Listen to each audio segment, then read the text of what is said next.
The air crackled with gunfire. Bullets whipped across the jagged rocks, sending plumes of dust skyward as a four-man SEAL team scrambled for cover in the ravine below Forward Operating Base Sierra Ridge. The Taliban ambush had come from nowhere, a perfectly executed trap that had caught the elite soldiers during what should have been a routine patrol. Sniper, on the ridge, 2 o'clock. Chief Petty Officer. Barton shouted, his voice barely audible over the cacophony of automatic weapons fire.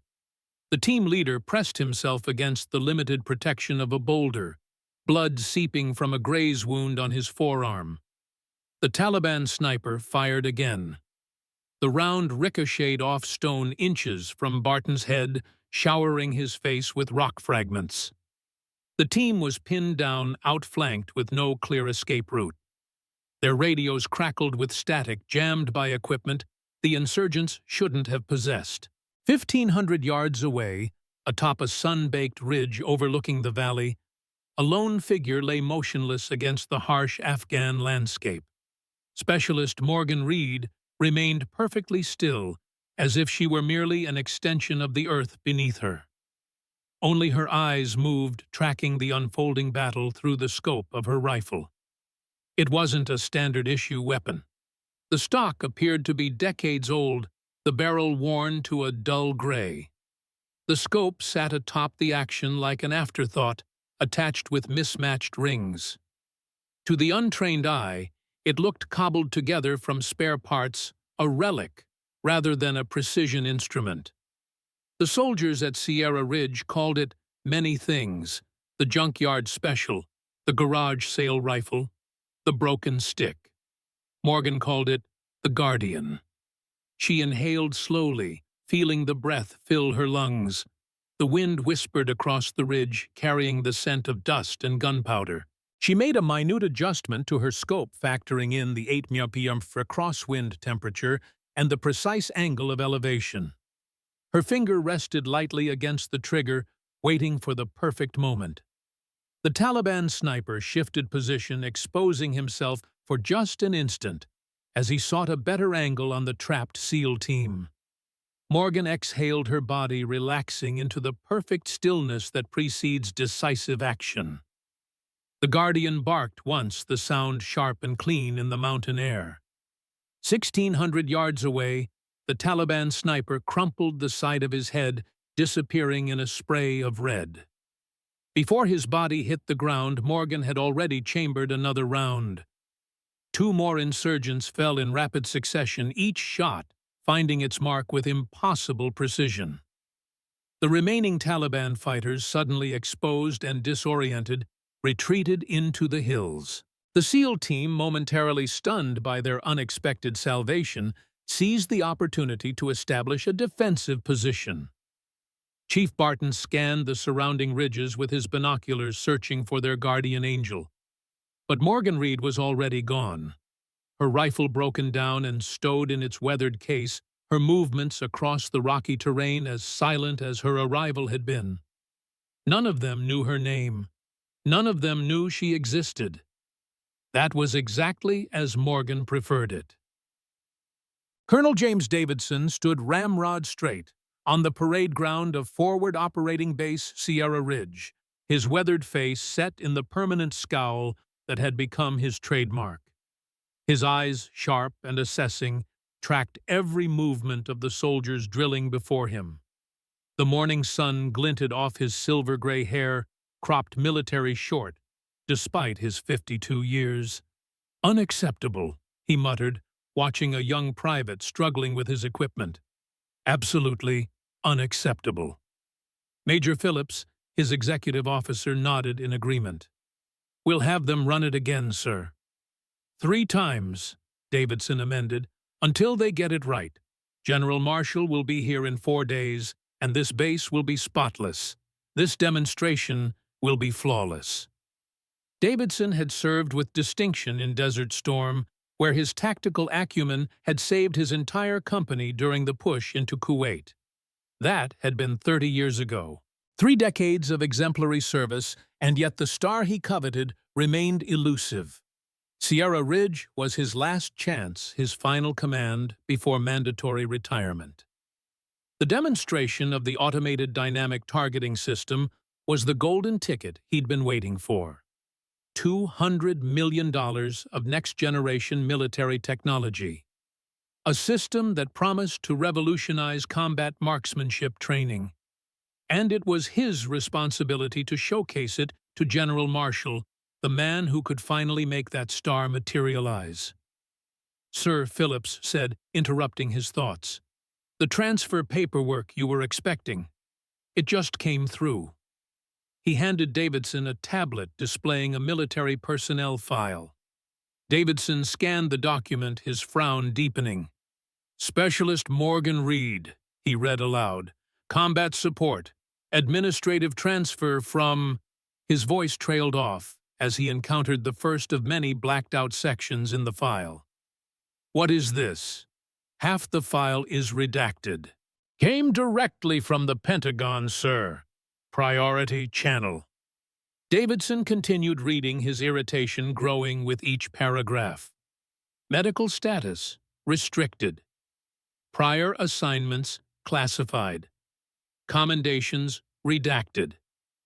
Special skills, limited disclosure. They're sending me damaged goods. Davidson said, his tone cold. Some bureaucrat's problem. They want to hide away in the mountains. He handed the tablet back to Phillips with barely controlled disgust. When does this specialist Reed arrive? She's already here, sir. Arrived at 0400 this morning. Davidson's eyebrows rose slightly. She... Yes, sir. She's been assigned temporary quarters in B Block. Davidson checked his watch. I want to meet this mysterious specialist. Now. The barracks of B Block were nearly empty when Davidson strode through the door, Phillips trailing behind him. Most of the soldiers were on duty or at the training grounds. Only one figure occupied the room, methodically arranging a sparse collection of personal items on a standard-issue footlocker. Specialist Reed, Davidson called out, his voice echoing in the empty space. Morgan Reed straightened immediately, turning to face her commanding officer. She was of average height, perhaps 5'7", with a lean, athletic build. Her brown hair was pulled back in a regulation bun, her uniform impeccable, despite what must have been an exhausting journey to reach the remote base. Her face was unremarkable, except for her eyes, a startling pale blue that seemed to take in everything while revealing nothing. Sir, she responded, her voice quiet but clear, coming to perfect attention. Davidson circled her slowly, assessing.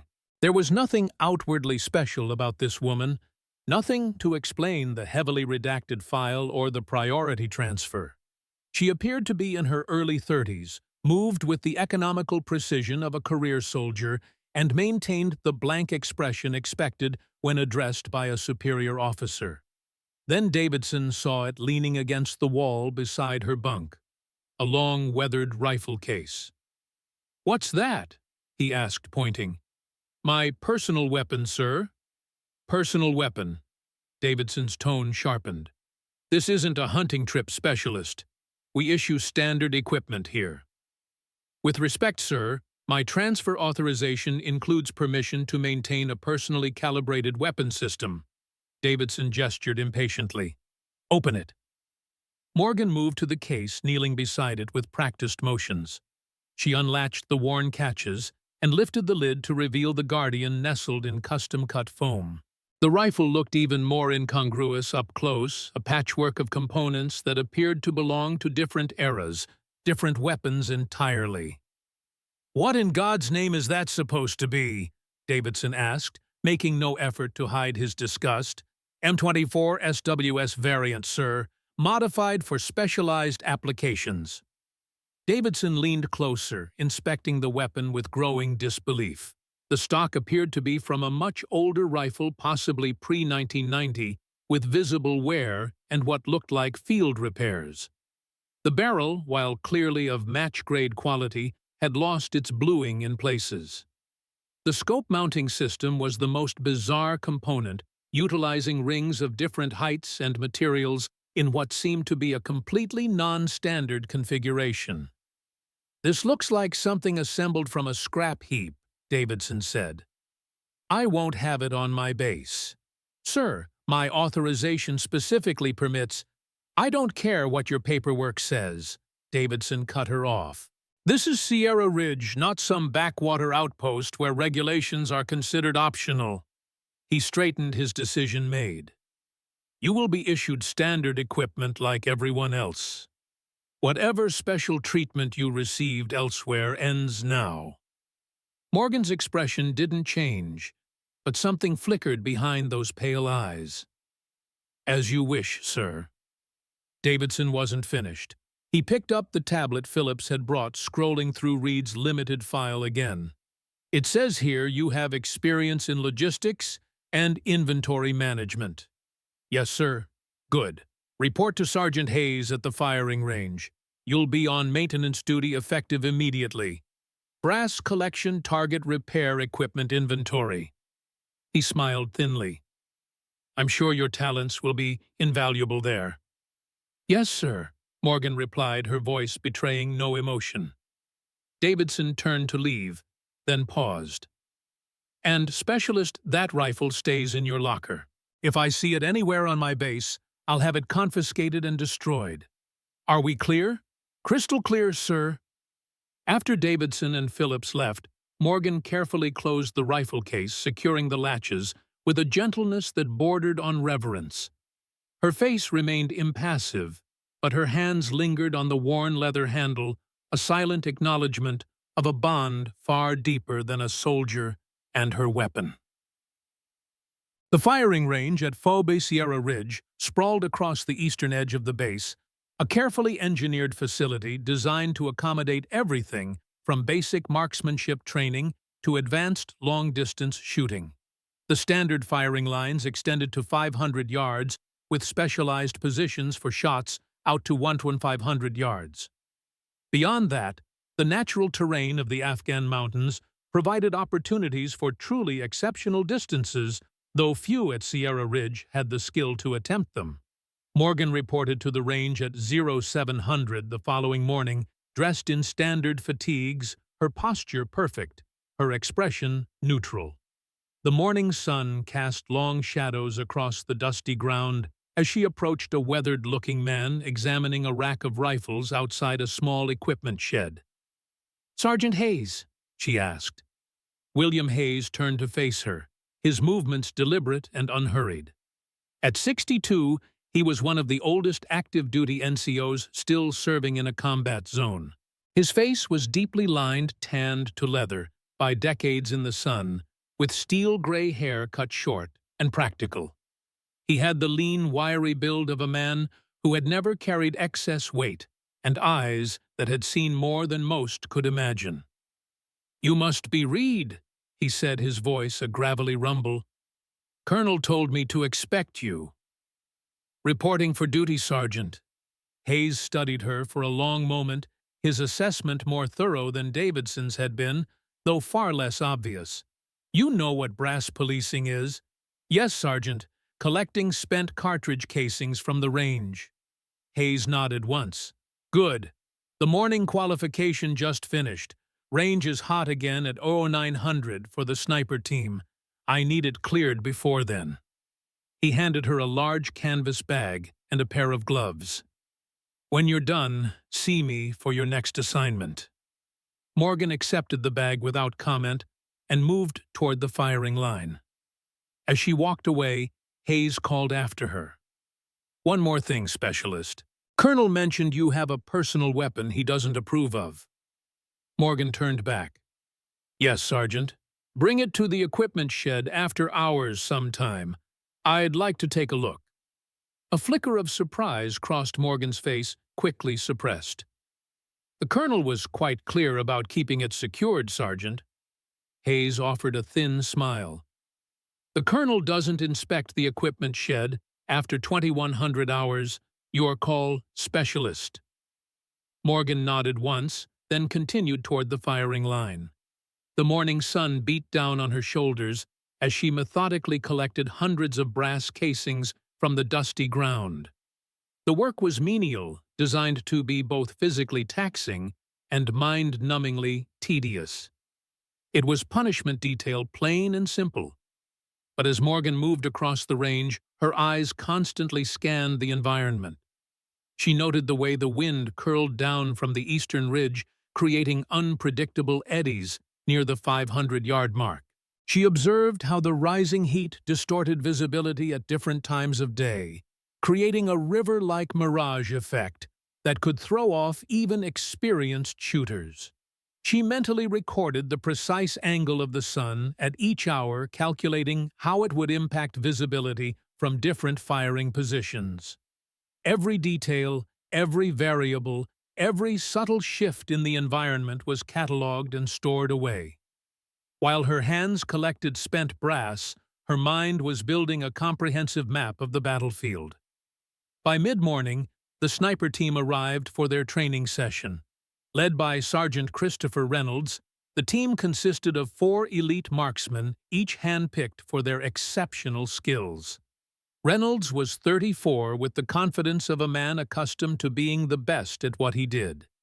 He carried his custom M110 semi-automatic sniper system with the casual ease of familiarity, the weapon a natural extension of himself. Morgan kept to the periphery, emptying her collection bag into the brass recycling bin, then retrieving a broom to sweep the firing line.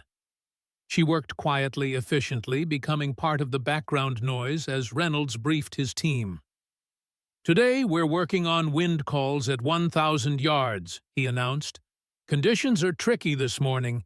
We've got variable gusts coming down off the ridge.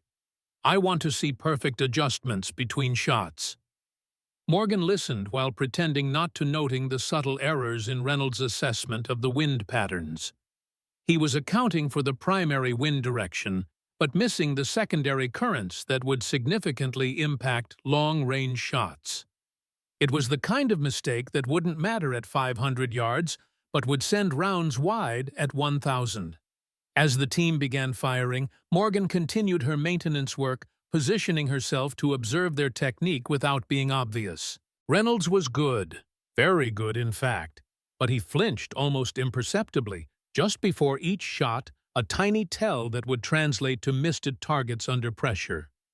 Corporal Fisher, his spotter, was overcompensating on his wind calls, adding too much adjustment for gusts that were already dying by the time the trigger was pulled. Morgan noticed everything, filing each observation away, saying nothing. After the session ended, Reynolds and his team packed up their equipment, barely acknowledging Morgan as they passed. Only Fisher, a stocky man with a perpetual scowl, gave her a second glance. "Enjoying the show, specialist?" he asked, his tone just shy of insubordination. Morgan straightened from her sweeping. "Just doing my job, Corporal." "Yeah, well, stick to brass collection," Fisher said with a smirk. "The real shooting is above your pay grade." Morgan didn't respond, simply returning to her task as the team departed. Later, alone in the small break area behind the equipment shed, she pulled out a small, leather-bound notebook and began making entries. Wind velocities, temperature variations, barometric pressure. She sketched a detailed map of the range, marking areas of turbulence and unusual wind behavior.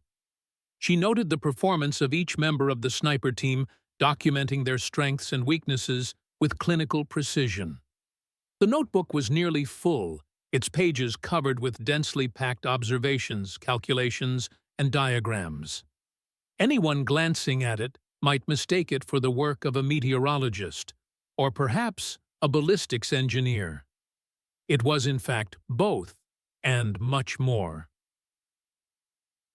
3 days into her assignment at Sierra Ridge, Morgan continued her routine of meticulous range maintenance and silent observation.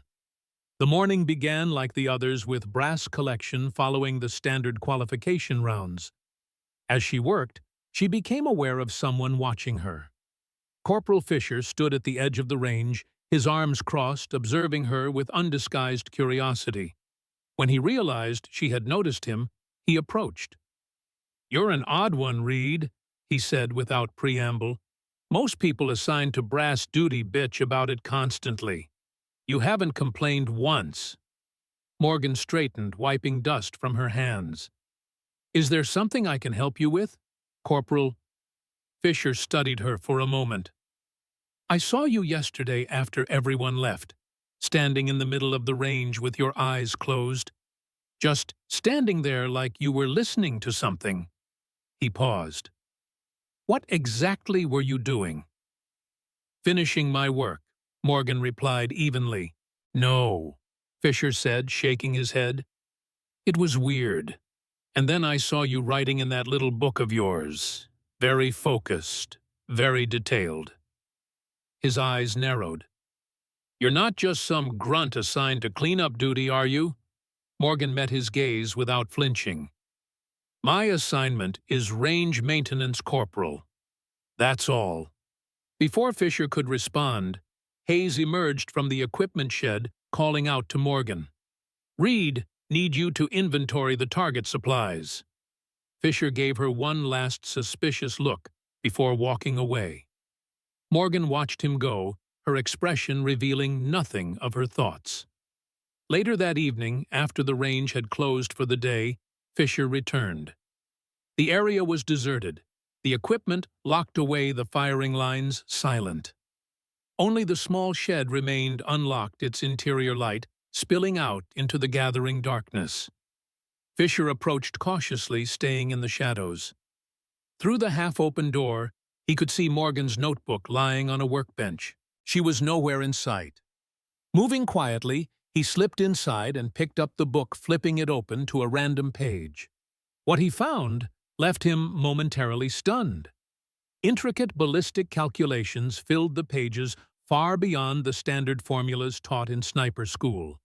Wind mapping diagrams showing complex turbulence patterns across the range.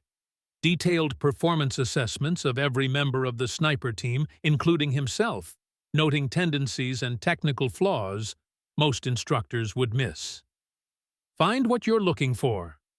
Corporal, Fisher whirled around to find Morgan standing in the doorway, her expression unreadable. "What the hell is this?" he demanded, holding up the notebook. "You've been spying on us." "Observing," Morgan corrected calmly. "There's a difference." Fisher flipped through more pages, his confusion growing. "These calculations, this is advanced ballistics work, and these wind maps." He looked up at her, suspicion giving way to bewilderment. "Who are you really?" "Just a specialist assigned to range maintenance," she replied, holding out her hand for the notebook. Fisher reluctantly returned it, but his eyes had narrowed again. "No regular soldier does this kind of analysis. You've been watching us, documenting our techniques, our mistakes." He took a step toward her. "Are you some kind of inspector? Did Davidson bring you in to evaluate the team before the general arrives?" "It helps me understand the environment," Morgan said, tucking the notebook into her pocket. "The wind, the range conditions." "Bullshit," Fisher spat. "You need this level of detail to clean brass." He gestured at the notebook. "These are sniper calculations, advanced ones." Morgan remained silent, neither confirming nor denying his accusation. "I'm going to find out who you really are," Fisher promised, brushing past her toward the door. "Reynolds needs to know about this." After Fisher left, Morgan exhaled slowly, acknowledging the first complication in what had been a carefully maintained low profile. She considered her options, weighing the risks of exposure against the necessity of her work. Before she could decide on a course of action, a familiar gravelly voice spoke from the darkness outside. "He's going to be a problem." Morgan turned to find Hayes leaning against the doorframe, his weathered face half illuminated by the shed's single bulb. "How long were you there?" she asked. "Long enough," Hayes replied. "You should be more careful with that notebook." Morgan studied him for a moment. "You knew he was coming." Hayes shrugged. "Figured someone would get curious eventually." You're not exactly the typical brass collector. He straightened from the doorframe. I believe I invited you to bring that special rifle of yours for inspection. Tonight seems like a good time considering your cover's starting to fray at the edges. Morgan hesitated, then nodded once. I'll get it. 30 minutes later, she returned to the equipment shed with the weathered rifle case. Hayes had cleared a workspace, laying out a cleaning mat and basic maintenance tools. He gestured for her to place the case on the table. Let's see what's got the colonel so worked up, he said. Morgan opened the case, revealing the Guardian nestled in its custom foam padding. Hayes leaned forward, his interest evident but professional. He didn't touch the weapon, merely studying it with the practiced eye of someone who had handled thousands of firearms over decades of service. May I? He asked, finally. Morgan nodded, stepping back as Hayes carefully lifted the rifle from its case. His hands moved over it with reverence, examining each component, testing the action, checking the trigger pull. M24 action, he noted. But this barrel isn't standard issue. Looks like a Krieger stainless, hand-lapped. Custom chambered for... What is this 7mm Remington Magnum? Close, Morgan said. It's a Wildcat cartridge based on the 7mm Rem Mag case, but with a modified shoulder angle and neck. Optimized for stabilizing 180 grain bullets at extreme distances. Hayes nodded appreciatively. And this stock, old Macmillan A2, heavily modified. He ran his fingers along the worn fiberglass. But these modifications aren't just repairs. This is custom bedding work, precision adjustments to the cheek piece and length of pull. He looked up at her. This isn't a cobbled-together rifle. This is a masterpiece disguised as junk. Morgan remained silent, watching as Hayes continued his examination. And these scope rings, he said, shaking his head in wonder. I've never seen a mounting system like this. Different heights, specialized inserts. This is designed to compensate for barrel harmonic distortion at extreme ranges, isn't it? Yes, Morgan acknowledged quietly. Hayes carefully returned the rifle to its case. Only one unit I know of that would put this kind of engineering into a weapon while deliberately making it look like scrap. He fixed Morgan with a steady gaze. Ghost protocol. Morgan's expression didn't change, but her silence was confirmation enough.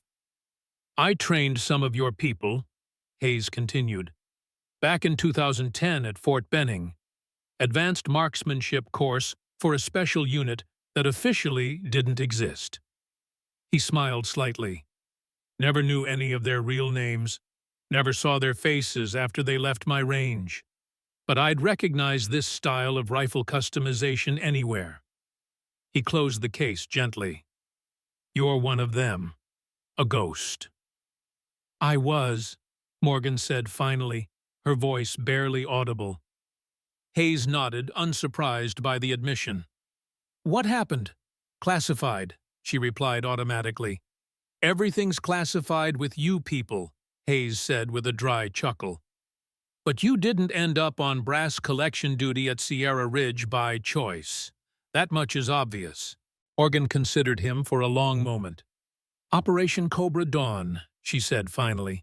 Pakistan 14 months ago, high-value target elimination. The mission was compromised. She paused, the memories visibly weighing on her. I was the only survivor. 2 collapsed lungs, spinal trauma, 6 months of rehabilitation. And they benched you, Hayes concluded. My choice? Morgan corrected. I requested a non-combat role during recovery. Somewhere quiet. Hayes laughed, the sound startling in the small space. And they sent you to James Davidson, the most rigid by-the-book commander in the entire theater. That's either a bureaucratic error or someone's idea of a joke. Possibly both, Morgan admitted, a ghost of a smile touching her lips for the first time. Hayes sobered quickly. Davidson won't back down about your rifle. He's got too much riding on the general's visit to allow any deviations from his perfect base. I know, Morgan said, closing the rifle case. It doesn't matter. I'm not here to cause problems. No, Hayes agreed, but problems have a way of finding people like you. He checked his watch. It's late. You should get that back to your quarters before the patrols change. Morgan nodded, lifting the case. At the door, she paused. Why are you helping me, Sergeant? Hayes considered the question. 27 years ago, I was a young staff sergeant running the sniper course at Fort Benning. Had a student once, quiet type, didn't stand out until we got to the range. Then she outshot every man in the class. He smiled at the memory. Lot of bruised egos that day. She went on to serve with distinction, deployed all over the world. Last I heard, she had a daughter following in her footsteps. He met Morgan's gaze directly. Your mother was one hell of a shooter, Morgan. Morgan's carefully maintained composure slipped for just an instant's surprise, registering in her eyes. How did you— Your mother and I kept in touch over the years, Hayes explained. She mentioned her daughter had joined a specialized unit. Didn't take much to connect the dots when you showed up. He opened the door for her. Your secret's safe with me, for now. Morgan nodded her thanks and slipped out into the darkness, the weight of the rifle case in her hand, a familiar comfort in an increasingly complicated situation. The following morning, FOB Sierra Ridge hummed with unusual activity. Colonel Davidson had ordered an all-hands readiness inspection in preparation for General Marshall's visit scheduled for the next day. Every soldier was engaged in the time-honored military tradition of preparing for inspection, which translated to cleaning already clean equipment, polishing already polished boots, and generally creating the illusion of perfect order from the organized chaos that was the reality of a forward operating base. Morgan continued her duties at the firing range now under the watchful eye of not only Hayes, but also Corporal Fisher, who had clearly shared his suspicions with Sergeant Reynolds. The sniper team arrived early ostensibly for additional practice, but their frequent glances in Morgan's direction revealed their true purpose. Reynolds approached her directly as she swept the firing line. Fisher tells me you've been keeping quite the notebook, specialist, analyzing our shooting techniques. Morgan straightened, meeting his gaze. Just observations, Sergeant. Mind sharing those observations? Reynolds asked, his tone making it clear it wasn't a request. Before Morgan could respond, Hayes intervened, calling from across the range. Reed need you at the 1,000-yard targets. Maintenance check before the general's visit. Reynolds held her gaze for a moment longer, then stepped aside. We'll continue this discussion later, specialist. Morgan nodded and moved away, collecting a toolkit from Hayes before heading downrange toward the distant target arrays. The walk gave her time to consider her increasingly precarious position. Fisher's discovery threatened the quiet anonymity she had sought. Reynolds' interest could escalate to formal questioning. And tomorrow, General Marshall would arrive, bringing a level of scrutiny that might expose her completely. As she worked on the target mechanisms, Morgan became aware of a presence behind her. She turned to find Davidson standing there, his expression as severe as ever. "Specialist Reed," he said by way of greeting. "I see Hayes has you doing actual maintenance now, not just brass collection." "Yes, sir," Morgan replied, coming to attention. Davidson surveyed the target array, his eyes critical. "Everything needs to be perfect tomorrow. The general is bringing a delegation from Langley, as well as the contractors who designed the ADTS. $200 million of next-generation technology, and they want to see it perform in field conditions." "I understand, sir." Davidson's attention returned to her. "Do you, because your presence on this base remains a mystery to me, A specialist with a heavily redacted file and a non-regulation weapon assigned to my command without explanation just days before a critical demonstration. His eyes narrowed. It makes me question your true purpose here. I'm just following orders, sir, Morgan said evenly, like everyone else. Davidson grunted, clearly unsatisfied. Well, specialist, let me be perfectly clear. Tomorrow's demonstration will proceed flawlessly. Sergeant Reynolds and his team will showcase the capabilities of the ADTS exactly as planned. Nothing will interfere with that. Do you understand me? Yes, sir. Good, Davidson said, turning to leave. Because if I discover you're here to undermine my command in any way, I'll have you on the first transport back to Bagram, classified orders or not. As Davidson walked away, Morgan returned to her work, her face betraying none of the tension building within her. The colonel's suspicion, Fisher's discovery, Reynolds's scrutiny, all potential complications to what should have been a simple recovery assignment. That evening, as darkness fell over Sierra Ridge, Morgan sat on her bunk, the Guardian's case open beside her. She methodically disassembled the rifle, cleaning each component with practiced precision. The familiar routine calmed her mind, allowing her to think clearly about the evolving situation. A knock at the door interrupted her thoughts. She quickly covered the rifle components with a blanket before calling enter. Hayes stepped inside, closing the door behind him. "We need to talk," he said without preamble. "Fisher has been running his mouth. Reynolds is asking questions. Davidson is suspicious." He sighed heavily. "And I just got word that the general isn't coming alone tomorrow." Morgan waited silently for him to continue. "There's a CIA officer accompanying him. Thomas Shaw, Deputy Director of Special Activities." Hayes watched her carefully as he delivered this information. "Ring any bells?" Morgan's expression remained neutral, but Hayes noticed the subtle tightening of her hands on the cleaning cloth. "Shaw was operational control for Ghost Protocol," she said finally. Hayes nodded. "That's what I thought. This isn't coincidence, Morgan. The General Shaw, the timing of your transfer here." He sat on the edge of the bunk opposite hers. "They're not just coming to see Davidson's fancy new targeting system." "No," Morgan agreed quietly. "They're not." Hayes leaned forward, lowering his voice. "What's really going on here? Why are you actually at Sierra Ridge?" Morgan was silent for a long moment, weighing her options, assessing Hayes's trustworthiness. Finally, she reached a decision. 4 nights ago, a SEAL team was ambushed in the valley below the eastern ridge, she began. They were saved by 3 precision shots from an unknown position. Hayes's eyes widened slightly. "That was you." Morgan nodded once. "I've been monitoring Taliban movements in the region for the past week. Their patterns have changed. They're preparing for something." "Does Davidson know about this?" "No. My orders were to maintain a low profile, observe, and report directly to Shaw when he arrives." She met Hayes's gaze directly.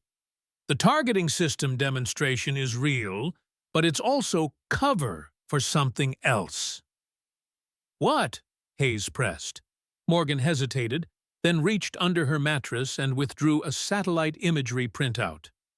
"This compound 30 miles northeast of here. Intelligence indicates it's being used as a staging area for a high-value target. Someone Ghost Protocol has been hunting for years." Hayes studied the image. "And Shaw is coming to authorize a strike."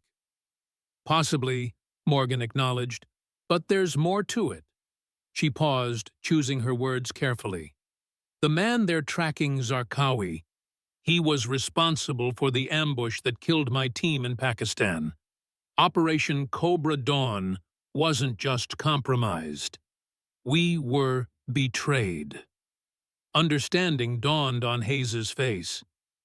"And you think Shaw knows who the traitor is?" "I know he does, Morgan said, her voice hardening slightly.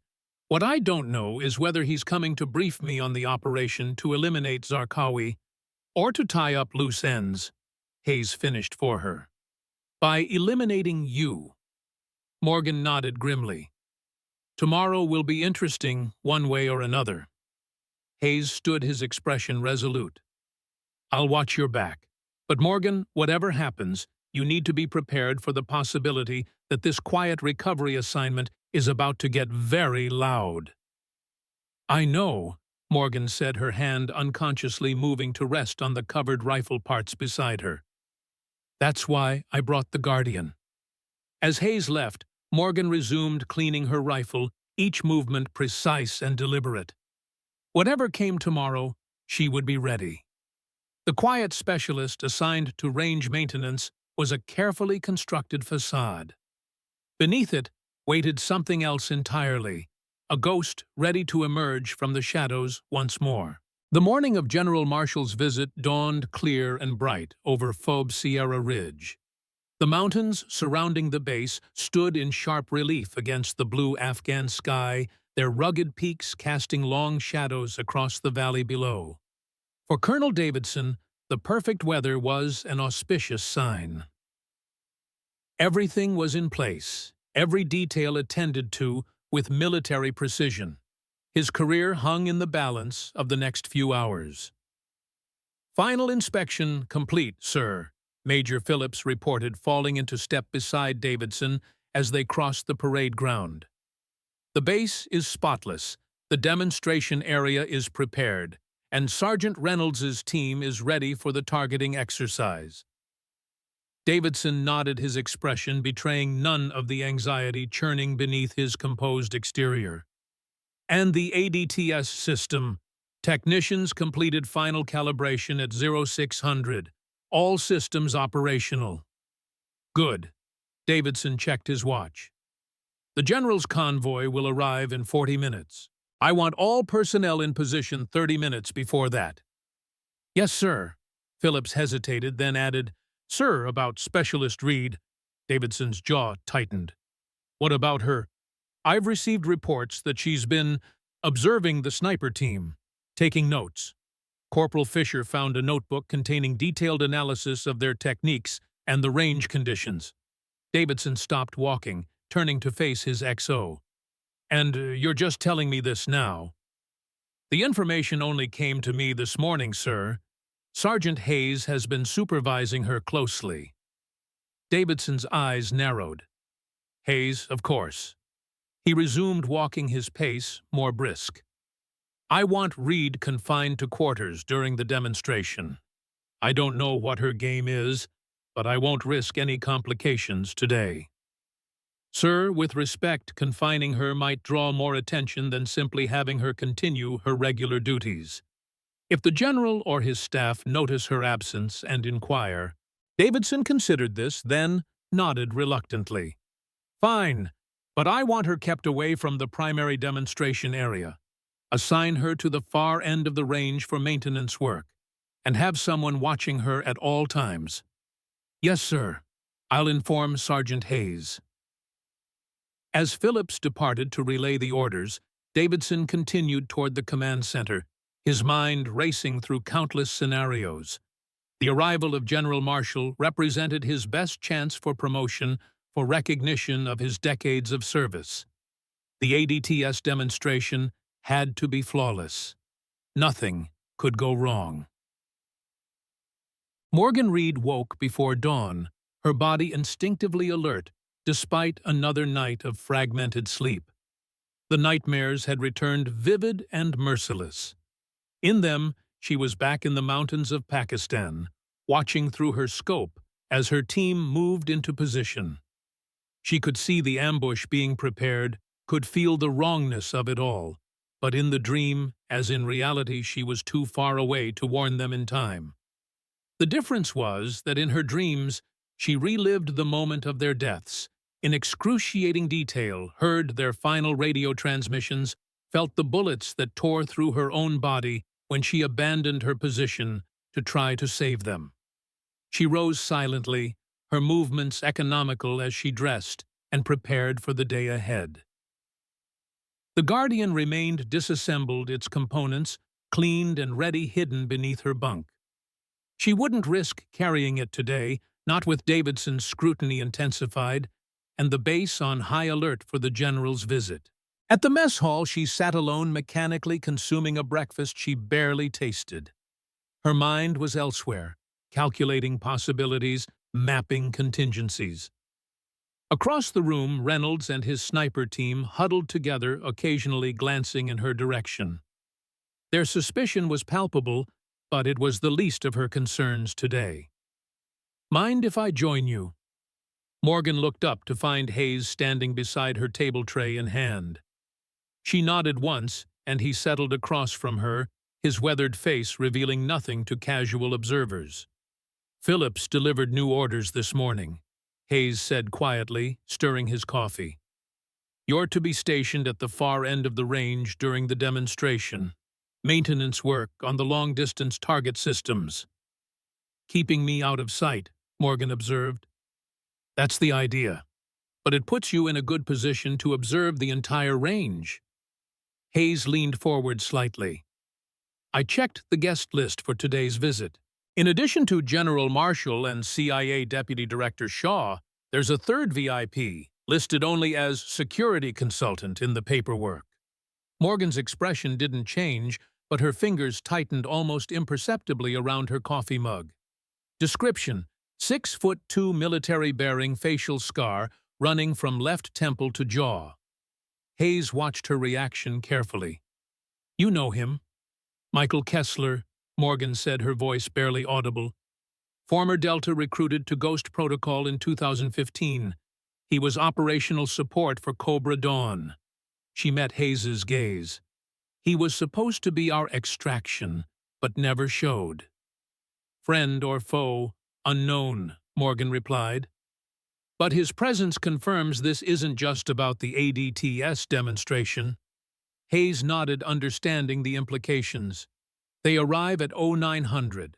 Whatever's going to happen will likely unfold during or immediately after the demonstration." He stood collecting his tray. "Watch your back, Ghost." Morgan watched him go, her mind already shifting into operational mode. The presence of Shaw and Kessler changed everything. This was no longer about maintaining a low profile during recovery. This was about survival, and possibly long-delayed justice. The convoy of armored SUVs rolled through the main gate of FOB Sierra Ridge, precisely at 0900 hours. Colonel Davidson stood at attention at the center of the parade ground, flanked by his senior officers, as General Marshall emerged from the lead vehicle. At 64, General William Marshall remained an imposing figure. Tall and broad-shouldered, with silver hair cropped close to his scalp, he moved with the confident authority of a man accustomed to command. His uniform displayed rows of ribbons and medals earned over 4 decades of distinguished service, from Desert Storm to the ongoing conflicts in the Middle East. "Colonel Davidson," Marshall greeted, returning the salute crisply. "Impressive operation you're running here." "Thank you, sir. Sierra Ridge stands ready to demonstrate the full capabilities of the automated dynamic targeting system." Marshall nodded, then gestured to the 2 men who had exited the vehicle behind him. "I believe you know Deputy Director Shaw from our previous correspondence." Thomas Shaw was a study in contrasts to the general. Where Marshall was military precision personified, Shaw had the understated presence of a career intelligence officer. In his early 50s, with thinning brown hair and wire-rimmed glasses, he could have passed for an accountant or college professor. Only his eyes betrayed his true nature, sharp, assessing, missing nothing. "Colonel," Shaw acknowledged with a brief handshake, "looking forward to seeing this system in action." "And this is Michael Kessler," Marshall continued, indicating the 3rd man. "Security consultant for the project." Kessler stood slightly apart, his posture military straight, his expression neutral, bordering on severe. The scar that ran from his left temple to his jaw gave his face an asymmetrical quality, pulling his mouth into what appeared to be a permanent half-frown. He offered a curt nod, but remained silent. "We've prepared a comprehensive demonstration," Davidson said, leading the group toward awaiting transport. "The ADTS has been fully calibrated and tested. Sergeant Reynolds and his team are standing by at the range." As they boarded the vehicle, Shaw leaned closer to Davidson. "I understand you've had a new addition to your staff recently. A specialist Reed." Davidson's step faltered momentarily before he recovered. "Yes, an administrative transfer from command. She's been assigned to range maintenance duties." "I'd like to speak with her after the demonstration," Shaw said, his tone making it clear this was not a request. "Of course," Davidson replied, his mind racing to understand the implications. Why would a CIA deputy director have any interest in a specialist assigned to brass collection? The convoy moved through the base toward the firing range where an array of equipment and personnel awaited. The centerpiece was the ADTS control station, a reinforced shelter housing advanced computers and monitoring systems. Beyond it stretched the range itself with standard targets at intervals from 100 to 1,500 yards. But it was the far ridge, approximately 2,000 yards from the firing line, that drew the eye. There, a series of mechanized target arrays had been installed along the rocky terrain. Unlike traditional static targets, these could move laterally and vertically, appearing and disappearing behind cover, simulating the unpredictable movements of enemy combatants in real-world conditions. The automated dynamic targeting system represents the next generation in combat. "Marksmanship training," Davidson explained as they exited the vehicle. "Using advanced algorithms, it creates realistic engagement scenarios that adapt to the shooter's skill level and environmental conditions." Marshall nodded appreciatively, surveying the setup. "And your team has been training with it for how long?" 3 months, sir. Sergeant Reynolds and his snipers have logged over 500 hours on the system. They've achieved a 93% hit rate at ranges up to 200 yards. "Impressive," Marshall said. "Let's see them in action." The group moved to a covered observation area overlooking the firing line where Reynolds and his 4-man team waited at attention. Davidson made the introductions, then signaled for the demonstration to begin. "First phase will be standard qualification at 500, 800, and 1,000 yards, Davidson explained. "Then we'll move to the dynamic targeting scenario at ranges up to 1,500 yards. Reynolds led his team through the initial qualification with professional precision. Each shooter demonstrated textbook form engaging targets with methodical efficiency. At 500 and 800 yards, their performance was flawless, every round finding its mark. At 1,000 yards, the first hint of difficulty emerged. A gusty crosswind had developed, sweeping down from the eastern ridge and creating variable conditions across the range. Reynolds and his second Corporal Fisher adjusted adequately, but the 2 junior snipers struggled, missing 3 targets between them. "Wind's picking up," Marshall observed. "Good test of their adaptability." Davidson nodded, though a flicker of concern crossed his face. The forecast had called for calm conditions today. This unexpected wind could complicate the more demanding phases of the demonstration.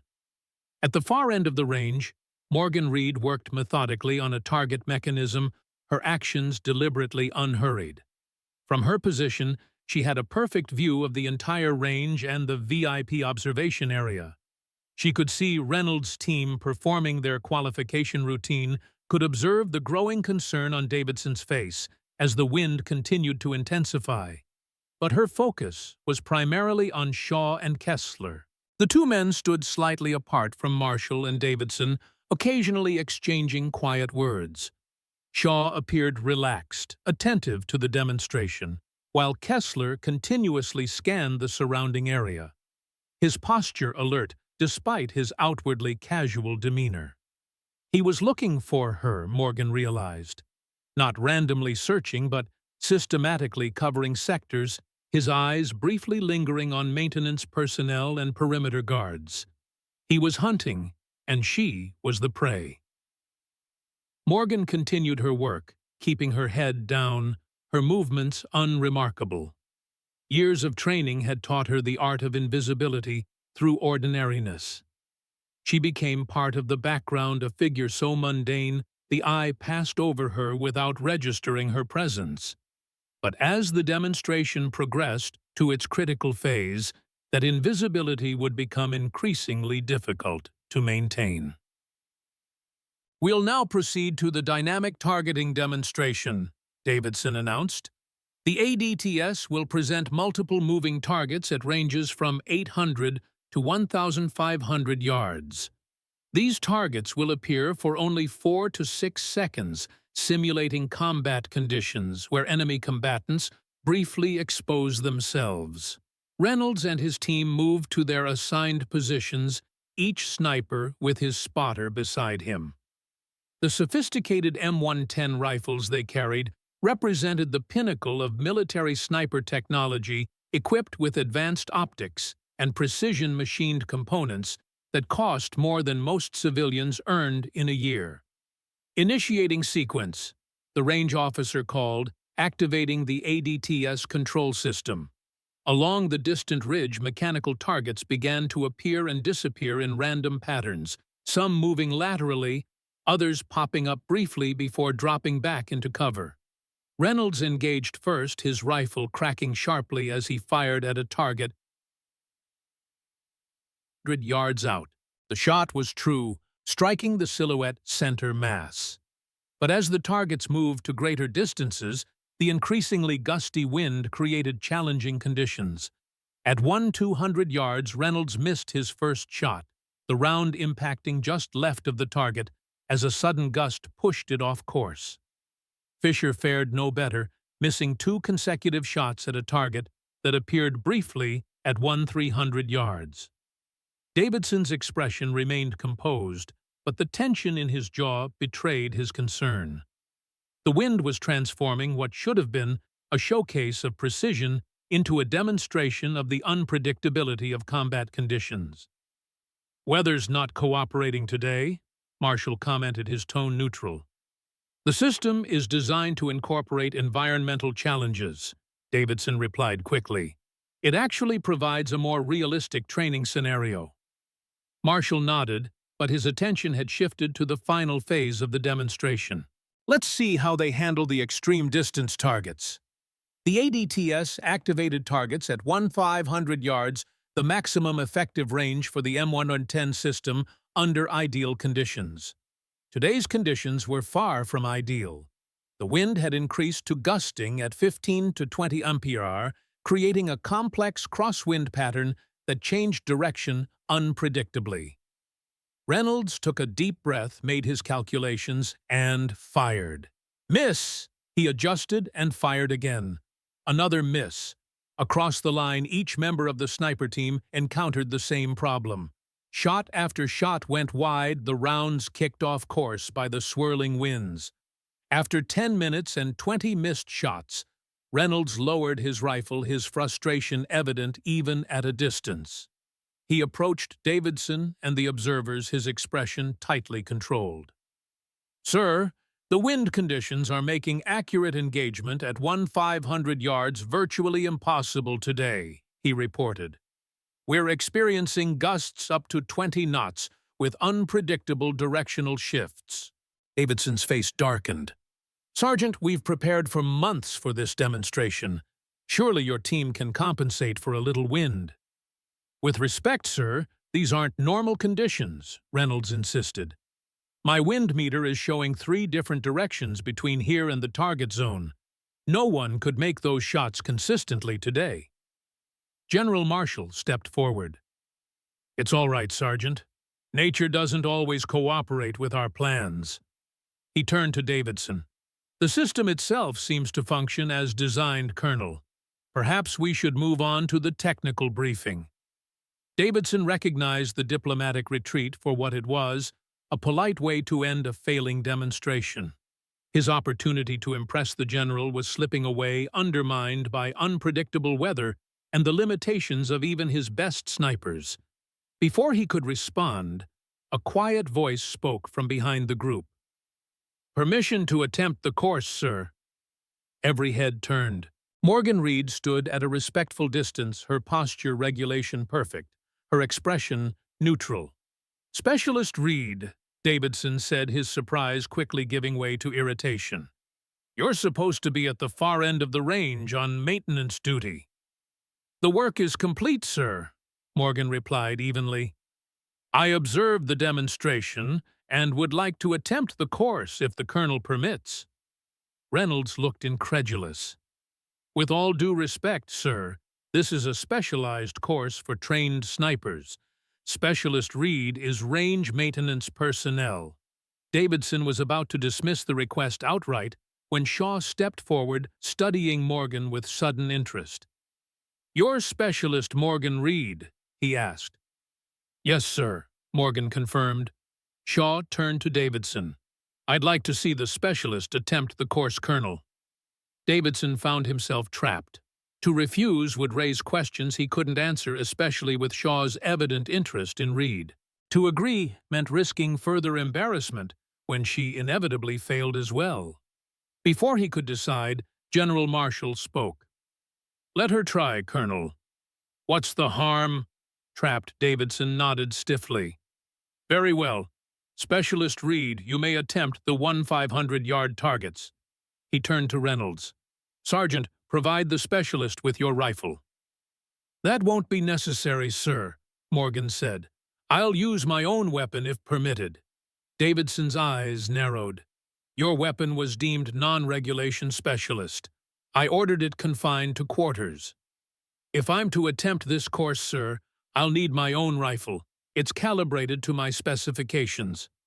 A tense silence followed, broken by General Marshall. "I'm curious to see this non-regulation weapon, Colonel." "Allow it." Davidson's jaw clenched, but he nodded curtly. "Retrieve your rifle, specialist. You have 5 minutes." As Morgan departed, Kessler moved closer to Shaw, speaking in a low voice. "It's her. I'm sure of it." Shaw nodded almost imperceptibly. "We'll see what she can do." Morgan returned precisely 4 minutes later, carrying the weathered rifle case. The contrast between her battered equipment and the state-of-the-art gear used by Reynolds's team couldn't have been more stark. She moved to an empty firing position and knelt to open the case. The Guardian emerged piece by piece as Morgan assembled it with practiced efficiency. The worn stock, the mismatched scope, rings, the dulled barrel, each component looking as though it belonged in a museum rather than a modern battlefield. Reynolds and his team watched with expressions ranging from disbelief to barely concealed amusement. "What the hell is that?" Fisher muttered loud enough to be heard. Morgan ignored the comment, completing her assembly and settling into the prone position. Unlike the sniper team with their sophisticated bipods and shooting mats, she simply placed a small canvas bag filled with sand under the rifle's forend for stability. "This is ridiculous," Reynolds said to Davidson. "Sir, that weapon looks like it was assembled from spare parts.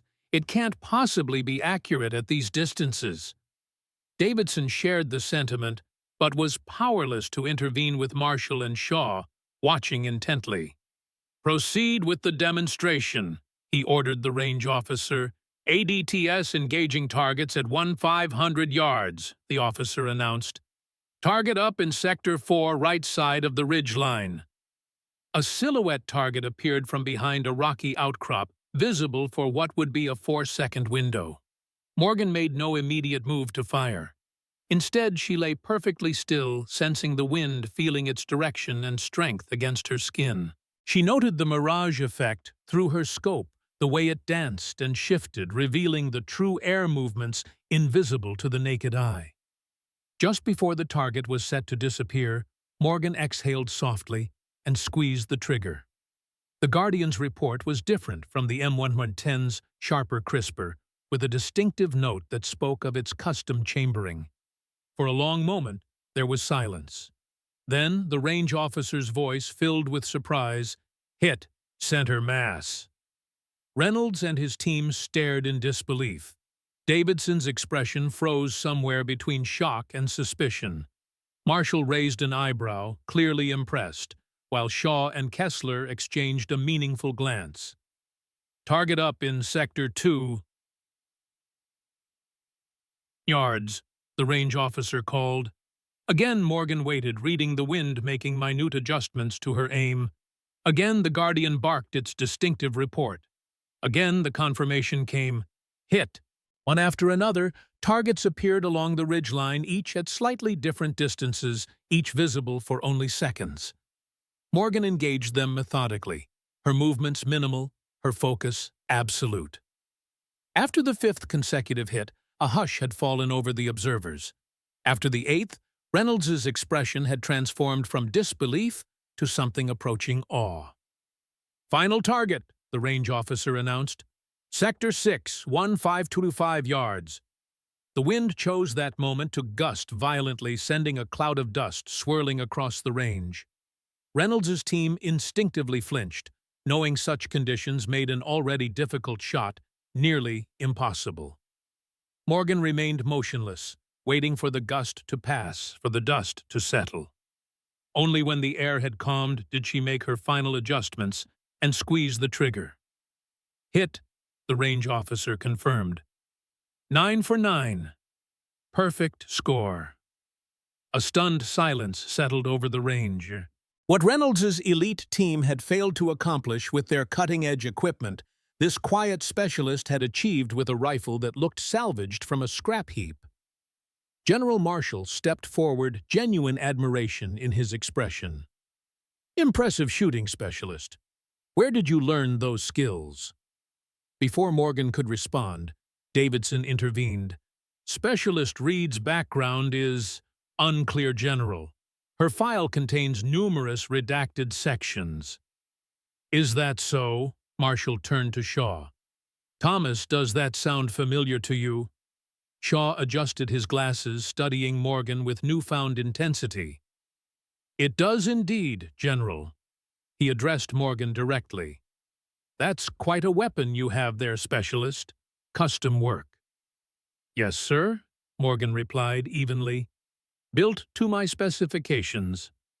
Davidson, sensing the conversation moving into territory beyond his control, attempted to reassert authority. While Specialist Reed's marksmanship is certainly noteworthy, it was merely a fluke of conditions. The ADTS system itself performed exactly as designed, which was the purpose of today's demonstration. Marshall nodded diplomatically, but his attention remained on Morgan. Sometimes the most valuable demonstrations are the unexpected ones, Colonel. He turned to Shaw. I believe you wanted to speak with Specialist Reed after the demonstration. Yes, General, if the Colonel can spare her for a debriefing. Davidson had no choice but to agree. Of course, Specialist Reed is at your disposal. As the group began to move toward the command center, Kessler positioned himself near Morgan, his eyes never leaving her as she carefully disassembled the Guardian and returned it to its case. The message was clear. He was watching her, would continue watching her, and was prepared for any move she might make. Morgan met his gaze briefly, her expression revealing nothing. But inside, the quiet specialist who had sought anonymity was rapidly receding, replaced by the ghost who had survived Pakistan. The game had begun, and the stakes were life and death. The command center of FOB Sierra Ridge was a reinforced structure at the heart of the base, housing communications equipment, tactical displays, and the nerve center of operations. Davidson led Marshall and the contractors responsible for the ADTS to the main briefing room where technical presentations awaited. Shaw, however, directed Morgan to a smaller conference room adjacent to the main area. Kessler followed, positioning himself by the door once everyone was inside, effectively blocking the only exit. Please sit down, Specialist, Shaw said, gesturing to a chair across from him. Or should I call you Ghost? Morgan remained standing. "My name is Morgan Reed, sir. Specialist, U.S. Army." Shaw smiled thinly. "Let's not waste time with pretense. Your performance today confirmed what I already knew." He opened a folder that had been waiting on the table, revealing photographs and documents. "Operation Cobra Dawn, Pakistan, 14 months ago. A disaster by any measure." Morgan's expression remained neutral, but her body tensed almost imperceptibly. Shaw continued spreading photographs across the table, satellite imagery of a compound, tactical maps, and finally, images of bodies being recovered from a mountainside. 4 of the finest operators Ghost Protocol ever produced, dead in an ambush that should never have happened, Shaw said, his voice clinically detached. "And 1 survivor, critically wounded but somehow managing to complete the mission objective before extraction." He looked up at Morgan. "That would be you." "If you know all this, sir, then you know it's classified beyond this room's security clearance," Morgan replied. Shaw waved dismissively. "General Marshall has temporary Alpha clearance for this discussion. As for Colonel Davidson and his staff, what they don't know won't hurt them." He leaned forward. "What I want to know, Ghost, is why you requested assignment to this backwater FOB after your recovery. Of all the places you could have gone, why here?" Morgan finally sat down, recognizing the futility of maintaining her cover.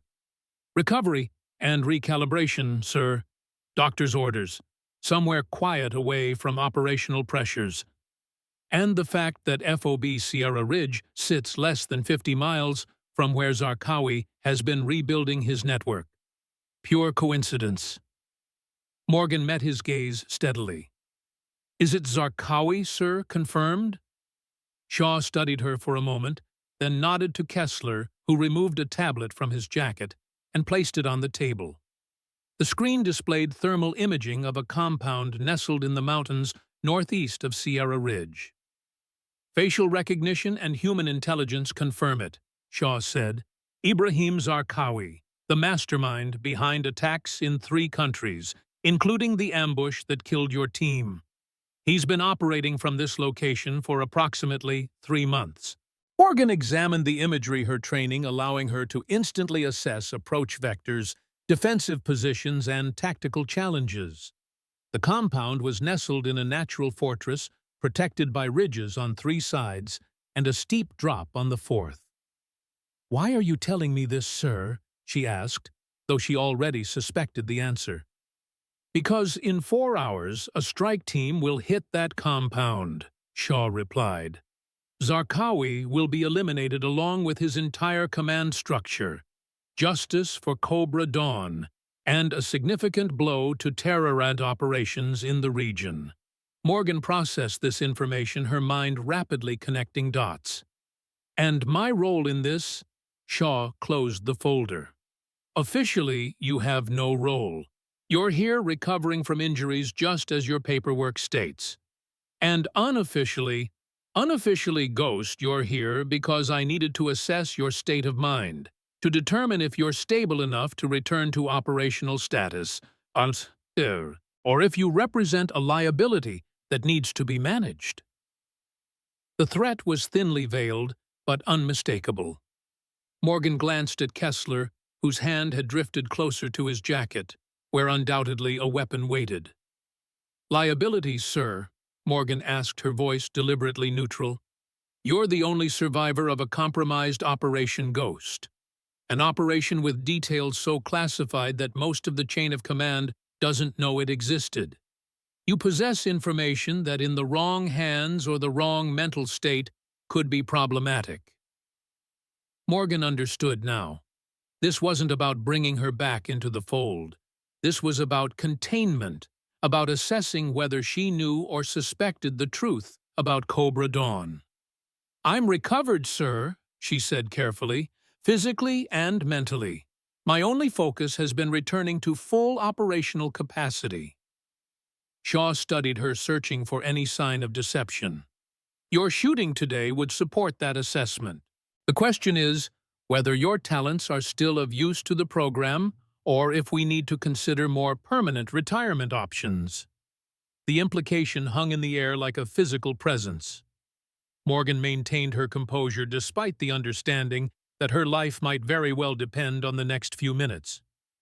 "I'd like to be part of the Zarqawi operation," she said finally.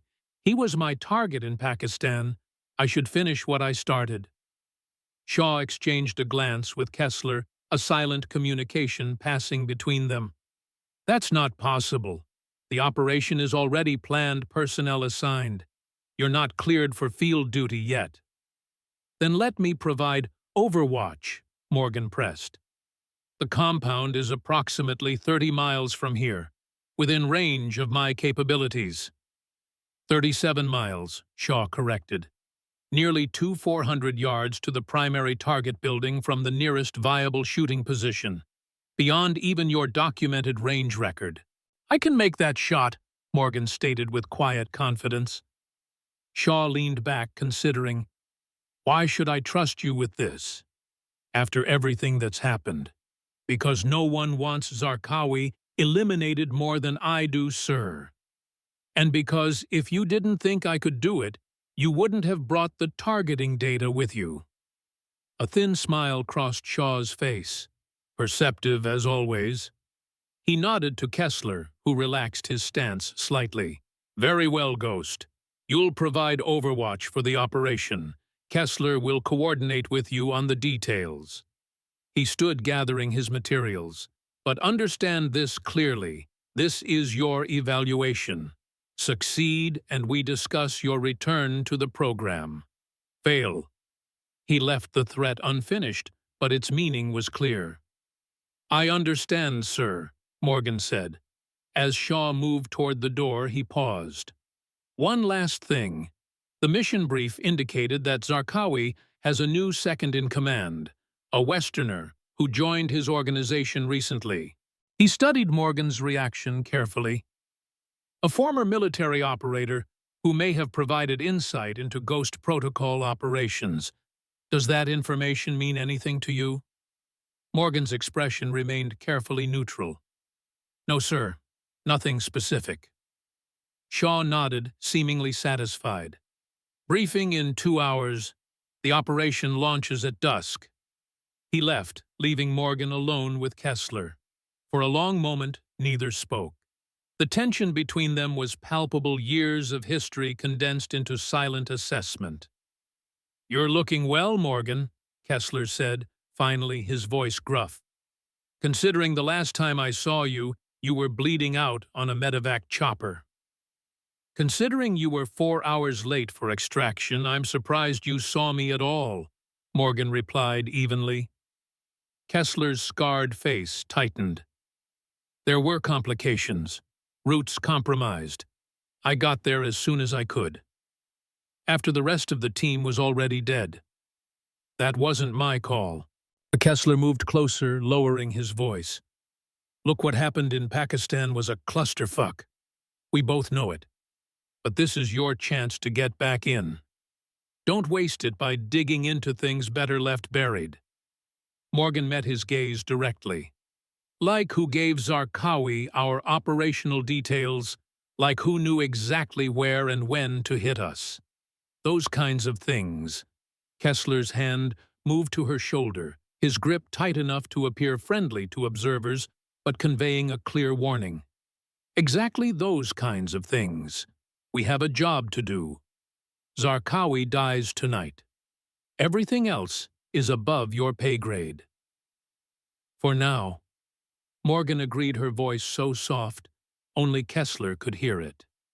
He released her shoulder, his expression unreadable. 2 hours. Command center. Bring your rifle." He turned to leave, then added, "That was impressive shooting today. Almost like you knew the wind patterns on this range better than the men stationed here for months." "I pay attention," Morgan replied simply. Kessler nodded. "That's what worries me." After he left, Morgan remained seated, mentally processing everything that had transpired. Shaw and Kessler hadn't come to Sierra Ridge for the ADTS demonstration. They had come to evaluate her to determine if she represented a threat to whatever secrets surrounded Operation Cobra Dawn. And now they were offering her a chance at redemption or elimination, depending on how she performed. The mission parameters were challenging, but not impossible. A 400-yard shot was at the extreme edge of her documented capabilities, but Morgan knew the Guardian could perform at that distance under the right conditions. The real question was whether this was a genuine operation or an elaborately staged test or trap. She needed to talk to Hayes. If anyone at Sierra Ridge could help her navigate the political minefield she now found herself in, it was the veteran sergeant who somehow knew more about her history than he should. Morgan rose and headed for the door, her decision made. Whatever game Shaw and Kessler were playing, she would play it better. She had survived Pakistan against all odds. She would survive this too, and perhaps finally discover the truth about what happened to her team. Sergeant William Hayes was inspecting rifle maintenance logs in the armory when Morgan found him. The older man looked up as she entered, immediately noting the change in her demeanor. The quiet specialist assigned to range maintenance had vanished, replaced by something altogether more dangerous.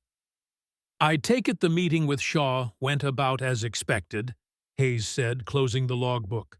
Morgan secured the door behind her before speaking. "They know who I am. They've confirmed Zarqawi's location 37 miles northeast of here. They want me to provide overwatch for a strike operation tonight." Hayes absorbed this information with the calm of a man who had weathered countless storms. "And you think it's a setup?" "I know it is," Morgan replied. "What I don't know is the end game. Are they testing my loyalty, my capabilities, or is this an elaborate way to tie up loose ends?" "Could be all three," Hayes suggested. "What did they tell you about Zarqawi?" "That he's operating from a compound in the mountains, that he has a new second-in-command, a Westerner with military background." Morgan's eyes narrowed slightly. "Shaw was watching my reaction when he mentioned that." Hayes nodded thoughtfully. "He suspects you know something about the Cobra Dawn compromise. Or he's worried that I do." Morgan paced the small confines of the armory, her mind racing through scenarios. "The shot they're asking me to make is at the edge of possibility. 400 yards in mountain terrain. If I succeed, they bring me back into the program under close supervision. If I fail, you become a liability they can eliminate with cause," Hayes finished. "Classic intelligence community play." Morgan stopped pacing, turning to face Hayes directly. "I need to know what you know, Sergeant, about my mother, about Ghost Protocol, about me. No more partial truths." Hayes held her gaze for a long moment, then sighed heavily. "Your mother and I served together in several capacities over the years, not just as Army colleagues. There were other operations, compartmentalized, off the books." "CIA," Hayes nodded. "Among others. We were part of an early version of what would eventually become Ghost Protocol. Deep cover, deniable operations, high-value target elimination." Morgan processed this, connecting dots she hadn't previously aligned. "And you've been watching my career from a distance. Your mother asked me to keep an eye on you when you were selected for the program. She was proud, but also concerned. She knew the risks better than most." "Does she know about Pakistan? About what happened to me?" Hayes shook his head. "Not the classified details, but she knows you were injured, knows you survived when others didn't." Morgan's expression hardened. "Cobra Dawn was compromised from the inside, Hayes. Someone gave Zarqawi our operational details, our positions, our timetable. 4 good operators died because of it." "And you think Shaw or Kessler was involved?" "I don't know," Morgan admitted. "But I intend to find out. Tonight's operation may be my only chance." Hayes considered this, his weathered face grave. You're walking into an extremely dangerous situation, Morgan. Not just physically, but politically. If Shaw suspects you're investigating rather than simply following orders, I know the risks, Morgan said firmly, but I owe it to my team, to Denton, Parrick, Sawyer, and Chen. They deserve the truth and justice. Hayes nodded slowly, coming to a decision. Then you'll need help. Legitimate help, not just me watching your back from the sidelines. What are you suggesting? Reynolds and his team, Hayes said. They saw what you can do today. They respect skill even if they don't understand who you really are. And they're the best Sierra Ridge has to offer. Morgan shook her head. They're not cleared for this kind of operation. Davidson would never approve. Davidson doesn't need to know, Hayes countered. This can be positioned as a training exercise. Reynolds reports to me for advanced sniper training. I can create a night exercise scenario that puts them exactly where you need support. Morgan considered the suggestion. Having qualified backup would significantly improve her odds, especially if Shaw and Kessler were planning something beyond the stated mission parameters. Reynolds doesn't trust me, she pointed out. He doesn't know you, Hayes corrected. But he respects what he saw today. That's a starting point. He checked his watch. You said the briefing is in 2 hours. I can have Reynolds and Fisher meet us in 30 minutes, get them up to speed on the training exercise. Morgan nodded slowly. All right, but we keep the classified details compartmentalized. They don't need to know about Ghost Protocol or my history. Just that there's a high-value target observation operation happening tonight that requires sniper support. Agreed, Hayes said. And Morgan, whatever happens tonight, watch your back, not just against Zarqawi's people, but against your own as well. I always do, Sergeant, Morgan replied, her hand unconsciously moving to the scar hidden beneath her uniform, a permanent reminder of lessons learned in blood. The pieces were moving now, the board set for a dangerous game of strategy and survival. Tonight would bring either answers or oblivion. Morgan Reed, the ghost of Sierra Ridge, would be ready for either. The Afghan sun hung low on the western horizon, painting the mountains in hues of amber and gold. From the command center of FOB Sierra Ridge, Morgan Reed observed the final preparations for the Zarqawi operation through narrowed eyes. Deputy Director Shaw stood at the tactical display, surrounded by communication specialists and intelligence officers who had arrived with the afternoon convoy. Michael Kessler remained at his side, occasionally making notations on a tablet. They had been deliberately vague about the strike team's composition and insertion method during the briefing. Morgan had caught the calculated omissions, the careful way Shaw had glossed over certain operational details while emphasizing others. The message was clear. Her role was strictly limited to overwatch, nothing more. Distance to target is 2,387 yards from the designated shooting position, Shaw explained, indicating a ridgeline overlooking the compound. Satellite imagery confirms Zarqawi typically spends evenings in the eastern building where he meets with his lieutenants. You'll be positioned here. He pointed to a rocky outcrop, with line of sight to the compound's main gathering area. Weather conditions, Morgan asked, her mind already calculating variables.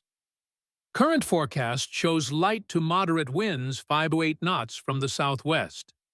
Temperature dropping to approximately 62 degrees by operational time.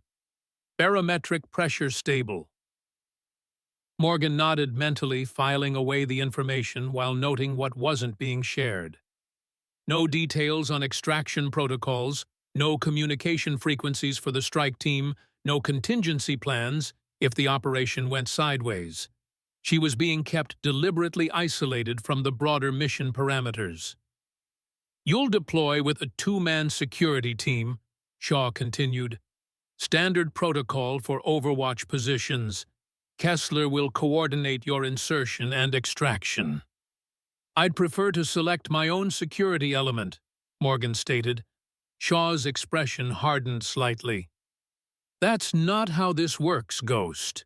You're being granted operational participation as a courtesy, not as a right. Morgan met his gaze evenly.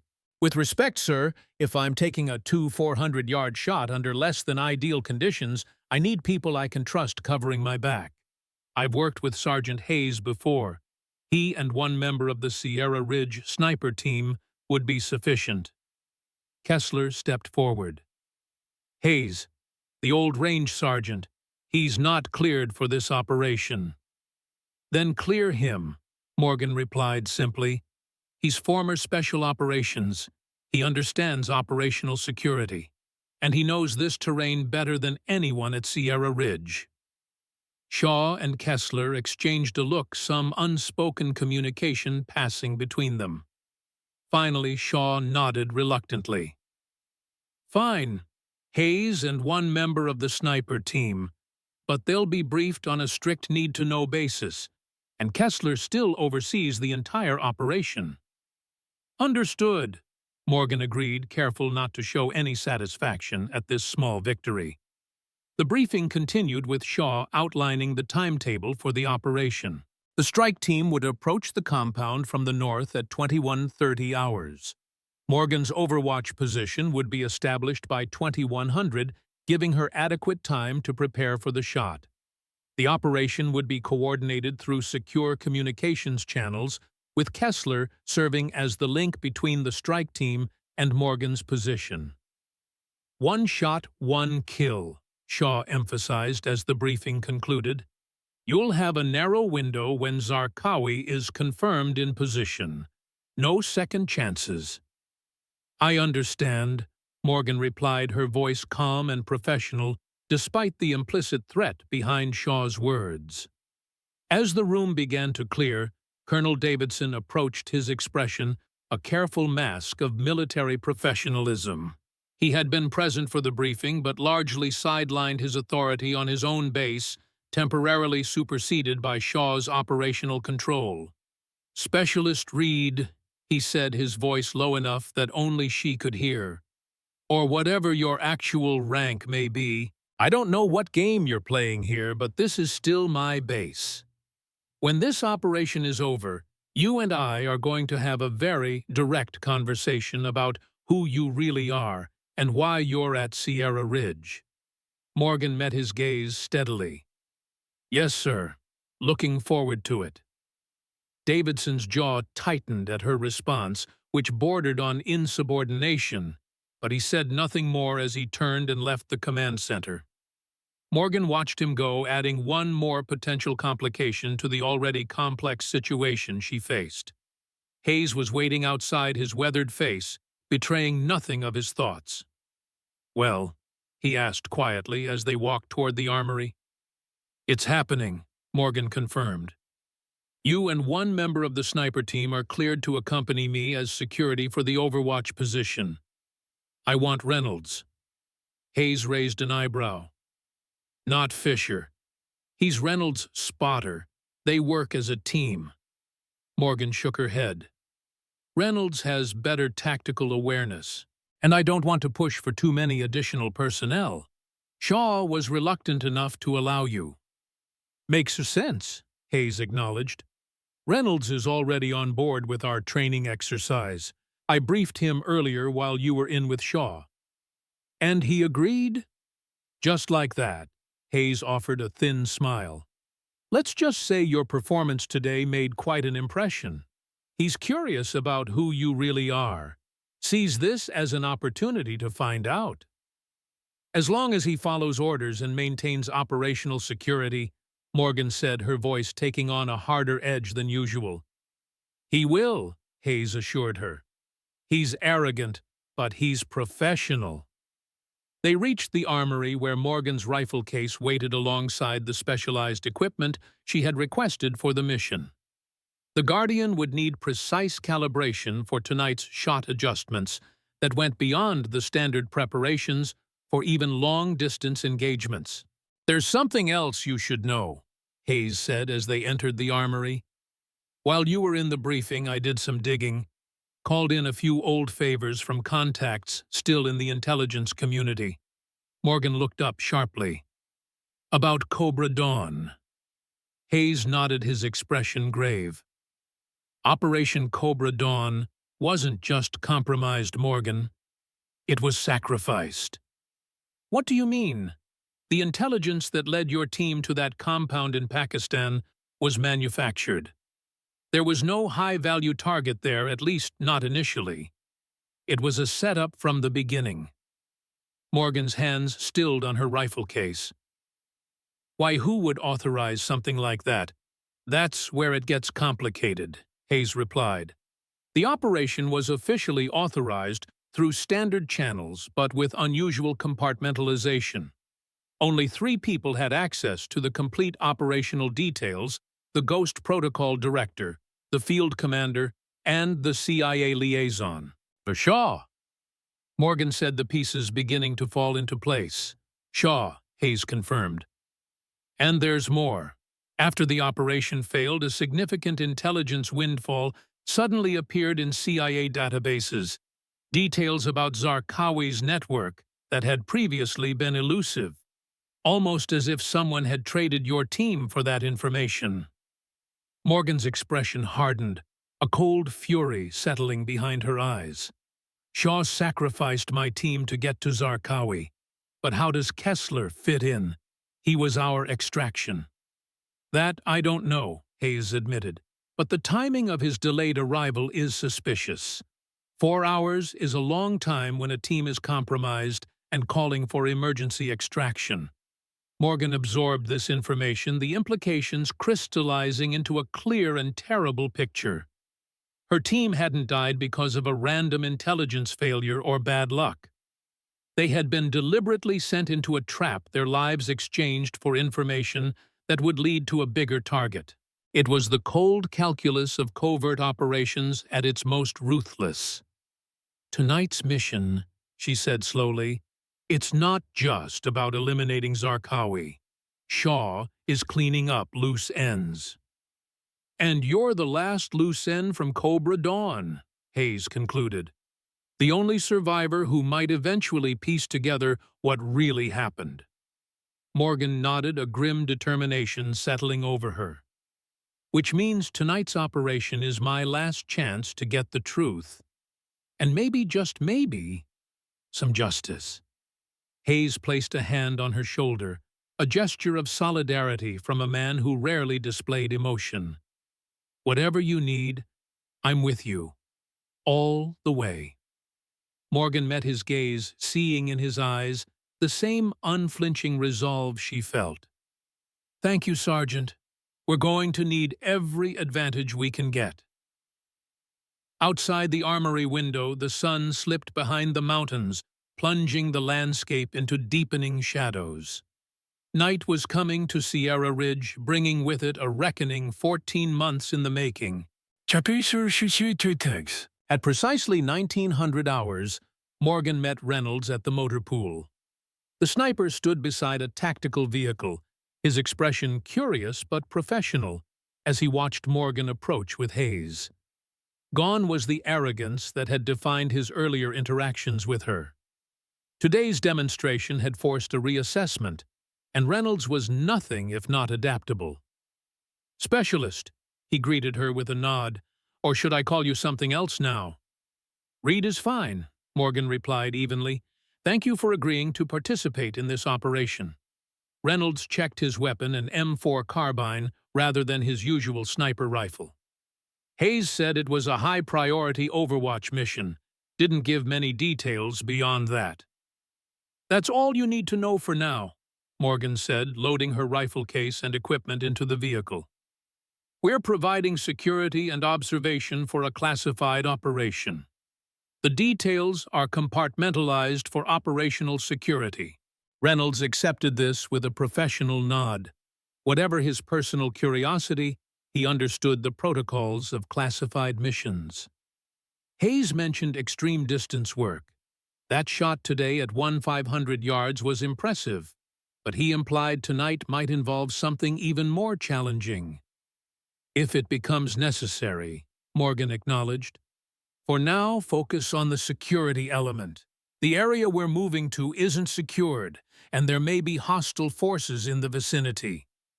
The three of them climbed into the tactical vehicle with Hayes taking the wheel. As they prepared to depart, another vehicle pulled up alongside them. Michael Kessler emerged, his scarred face impassive as he approached. "Change of plans," he announced. "I'll be accompanying the Overwatch team personally. Shaw's orders." Morgan's expression didn't change, but she exchanged a brief glance with Hayes. Kessler's presence would complicate things, potentially derailing any opportunity to gather evidence about Cobra Dawn. "Fine," she said after a moment. "You can ride with Reynolds in the second vehicle. Hayes and I will take point." Kessler smiled thinly. "Nice try, Ghost. I go where you go." Shaw was very clear about that. Before Morgan could respond, Hayes intervened. "We're running a tight timeline here. We need to reach the position with adequate setup time before the operation commences. 2 vehicles gives us redundancy if one breaks down." Kessler considered this, then nodded reluctantly. "All right, but I expect radio contact maintained throughout the approach. Any deviation from the planned route, and I abort the entire operation." "Understood," Morgan agreed, knowing she had no choice but to accept his terms for now. The convoy departed FOB Sierra Ridge at 19:15 hours, moving through the darkening landscape with headlights off, relying on night vision equipment to navigate the rough terrain. The route would take them east, then north, following valleys and ridgelines to avoid detection by either local villagers or potential hostiles. In the lead vehicle, Morgan and Hayes maintained radio silence except for the required check-ins with Kessler. They were both acutely aware that anything they said might be monitored. "He's watching you like a hawk," Hayes observed quietly during a moment when the engine noise peaked. "Doesn't trust you an inch." "The feeling is mutual," Morgan replied. "We need to create an opportunity once we're in position. Something that separates him from us long enough for me to access his communications." Hayes nodded, understanding her intent. If Kessler was involved in the Cobra Dawn betrayal, he might have evidence on his person communication devices, operational codes, something that could link back to what really happened in Pakistan. The journey took just over an hour, winding through increasingly rugged terrain until they reached the designated Overwatch position. It was well chosen from a tactical perspective, a rocky outcrop with clear sightlines to the target compound nearly a mile and a half away, with adequate cover and multiple retreat routes if needed. As they established their position, Morgan moved with the practiced efficiency of someone who had set up countless sniper hides. She selected the optimal shooting position, a natural depression in the rocks that offered both stability and concealment. Hayes assisted her in preparing the site, while Reynolds established a security perimeter under Kessler's watchful eye. "How's it looking?" Kessler asked, approaching as Morgan finished setting up her equipment. "Workable," she replied, adjusting the folding mat that would support her rifle. "Wind conditions are as predicted, temperature dropping slightly faster than expected." Kessler nodded, glancing toward the distant compound barely visible in the growing darkness. "Strike team is on schedule. They'll be in position in 30 minutes. Your shot window will likely come between 21:30 and 21:45. Morgan completed her preparations, laying out the Guardian and methodically checking each component. The ritual was familiar calming.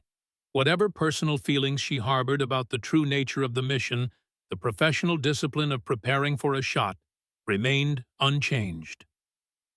"Reynolds," Kessler called, "establish an observation post 50 meters north. I want early warning if anyone approaches from that direction." Reynolds looked to Hayes, who gave an almost imperceptible nod before moving to the indicated position. It was a reasonable tactical request, but it also served to separate the team, isolating Morgan and Hayes. Hayes checked the southern approach, Kessler continued. I'll maintain communication with the strike team from here. Hayes hesitated, glancing at Morgan. They had anticipated this move, Kessler attempting to separate them, but it was happening sooner than expected. Go ahead, Sergeant, Morgan said calmly. I need to calibrate the scope anyway. Environmental readings from both directions will help. Hayes nodded and moved away, leaving Morgan alone with Kessler. She continued her preparations, measuring wind speed with a handheld device recording the readings in a small notebook similar to the one she had used at Sierra Ridge. Just like old times, Kessler observed, watching her work. You always were methodical about pre-mission calculations. Morgan didn't look up from her task. Methodical keeps people alive. Usually, Kessler agreed, the word hanging between them like a challenge. Morgan finished her calculations and began making precise adjustments to her scope. The Guardian, despite its weathered appearance, was a marvel of precision engineering. Each adjustment was measured in fractions of a minute of angle, accounting for distance, temperature, humidity, and the complex wind patterns of the mountain environment. You know, Kessler said after a moment, his voice conversational, Shaw wasn't sure you'd recovered enough to handle an operation like this, physically or psychologically. Those wounds you took in Pakistan were severe, and watching your entire team die, well, that leaves scars that don't show on medical reports. Morgan remained focused on her task. I'm fine. Are you? Kessler pressed. Because a core qualification for Ghost Protocol has always been absolute trust in the chain of command. Following orders without question, even when those orders don't make obvious sense. After what happened, I wonder if you still have that capacity.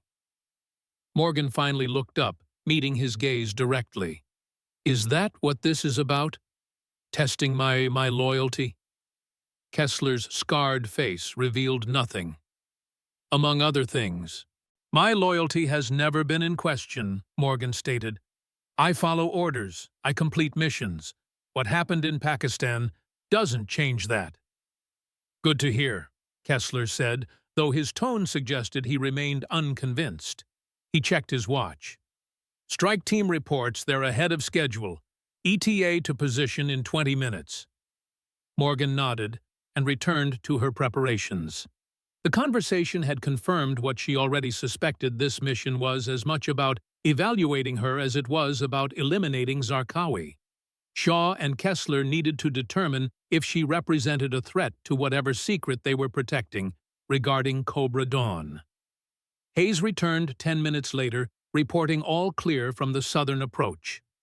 The tension in the Overwatch position was palpable as the operation's timeline advanced. Kessler maintained constant communication with the strike team, occasionally relaying updates to Morgan about their progress. At 2120 hours, Kessler received a transmission that caused him to frown. There's a complication, he announced. Zarqawi has moved to a different building than expected. He's in the western structure, not the eastern one. Morgan adjusted her position to observe the indicated building through her scope. That changes the shooting angle. I'll need to reposition. No time, Kessler said tersely. Strike team is already in final approach. They need that shot in less than 10 minutes to maintain operational security. Morgan assessed the new target location quickly. The western building was partially obscured by an outcropping of rock, making the shot even more challenging than originally planned. Moreover, the distance had increased to nearly 600 yards, beyond even her documented maximum effective range. I need to move 15 meters west for a clear line of sight, she insisted. The current position doesn't work for the new target. Kessler reluctantly agreed, and Morgan quickly relocated her shooting platform to the new position. Hayes assisted, helping her establish stability on the uneven ground. The new angle was far from ideal, with crosswinds now coming from multiple directions across the valley. It would require perfect execution to make the shot successfully. As Morgan settled into position, Kessler received another transmission. "Strike team is in position," he reported. "Target confirmed in the western building. You'll have visual in approximately 2 minutes when he moves to the main room." Morgan focused completely, now her breathing slowing, her awareness extending outward to encompass every environmental factor that would affect her shot. Through her scope, she could see the compound in remarkable detail, despite the distance and darkness. The Guardian's optics, custom modified for low-light conditions, provided a clear image of the target building. "Movement," Hayes said quietly from his observation position. "Main room, western wall."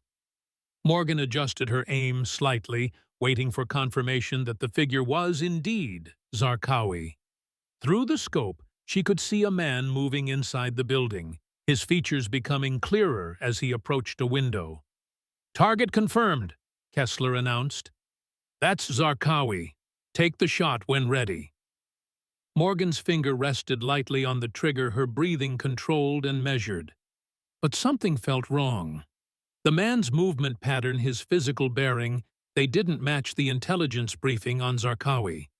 This individual was taller, moved with a different gait. "That's not Zarqawi," she said quietly. "What?" Kessler's voice sharpened. "Target is confirmed by strike team observers. Take the shot." Morgan remained steady, continuing to observe. "The physical profile is wrong. This individual is at least 3 inches taller than Zarqawi's documented height." "And you have your orders, Ghost," Kessler said, his tone hardening. "Take the shot now." The use of her operational designation rather than her name was deliberate, a reminder of her role and the chain of command. But Morgan's instincts, honed through years of high-stakes operations, were screaming that something was wrong. Then the figure turned, his face briefly illuminated by a light inside the room, and Morgan's blood ran cold. It wasn't Zarqawi. It was someone she recognized from dozens of operational briefings and mission preparations. "Target is Robert Chen," she said, her voice controlled despite the shock coursing through her. "Ghost Protocol operative. My teammate from Cobra Dawn."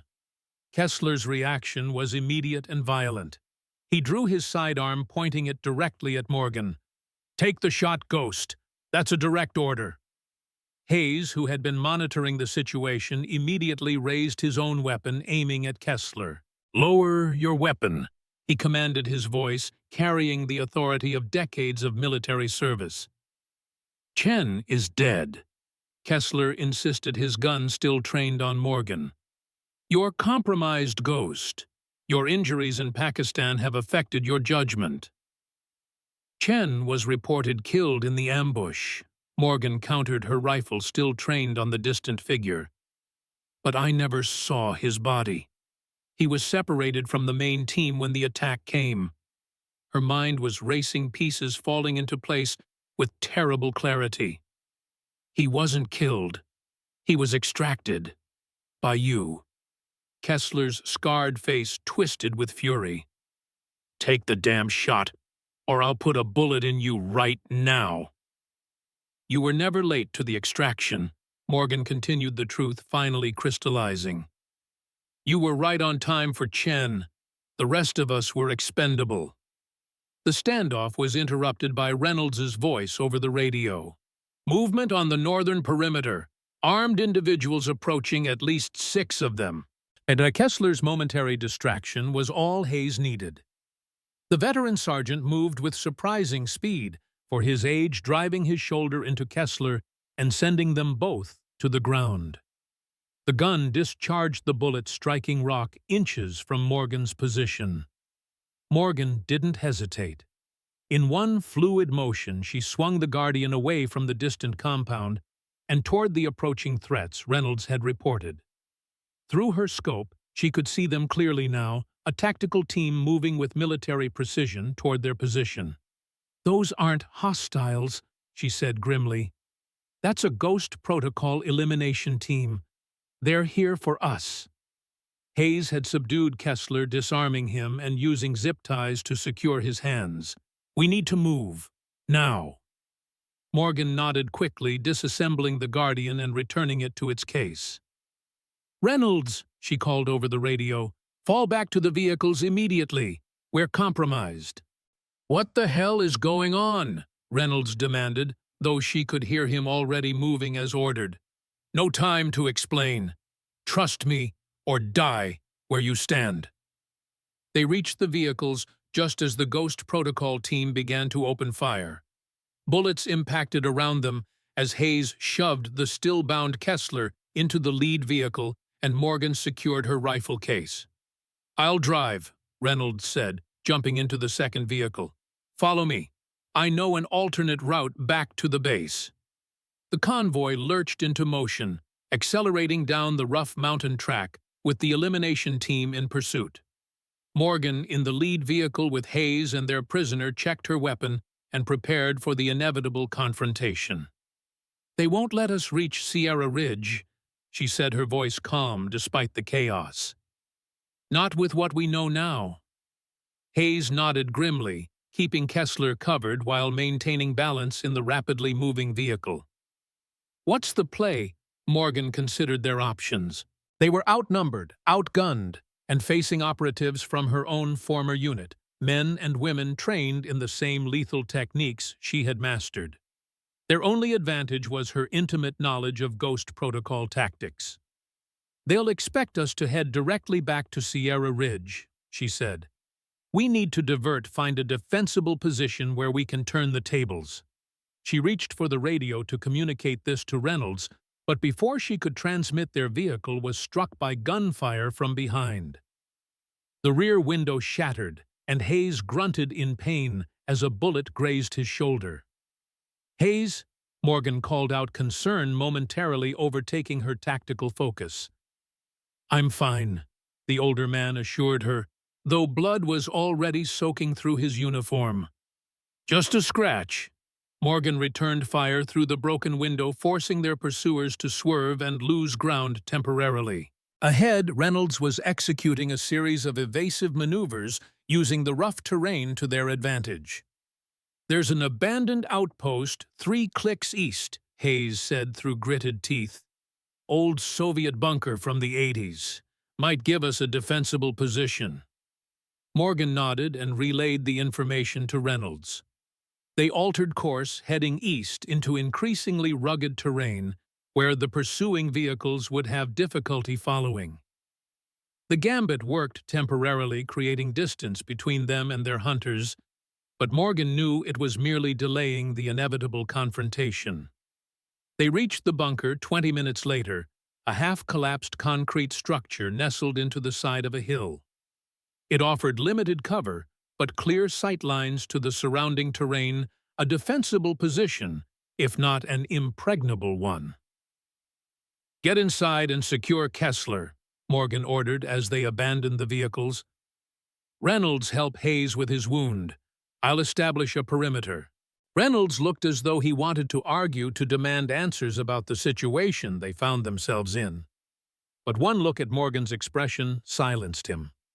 He helped Hayes into the bunker, dragging the still-bound Kessler with them. Morgan quickly assessed the terrain, identifying likely approach vectors and setting up hasty defensive positions. The Guardian would be invaluable here, not for its long-range precision, but for its reliability and her absolute familiarity with its operation. Inside the bunker, Hayes had been propped against a wall, his wound being tended to by Reynolds using a first aid kit from one of the vehicles. Kessler sat on the floor, his expression a mixture of fury and calculation. "You've signed your death warrant," he said as Morgan entered. "Ghost Protocol doesn't tolerate rogue operatives. They'll hunt you to the ends of the earth."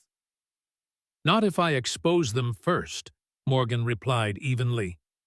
She knelt before him, her expression cold. "Chen is alive. He's working with Zarqawi." "Wait." Kessler laughed, a harsh sound in the confined space. "You think I'm going to just tell you everything? I've been doing this a lot longer than you, Ghost." "My name," she said quietly, is Morgan Reed. And yes, you're going to tell me everything. She removed a small device from her pocket, Kessler's secure communication unit that she had taken from him during the escape. Because this contains all the authorization codes and communication logs you've been so carefully protecting, including, I suspect, records of your coordination with Chen before, during, and after Cobra Dawn. Kessler's expression changed, the first flicker of genuine concern crossing his features. That's a highly encrypted device. You'll never access the data. Maybe not, Morgan acknowledged. But I don't need to. I just need to get it to the right people. People outside Ghost Protocol's sphere of influence. There are no such people, Kessler scoffed. There are always such people, Hayes interjected, his voice strained but determined.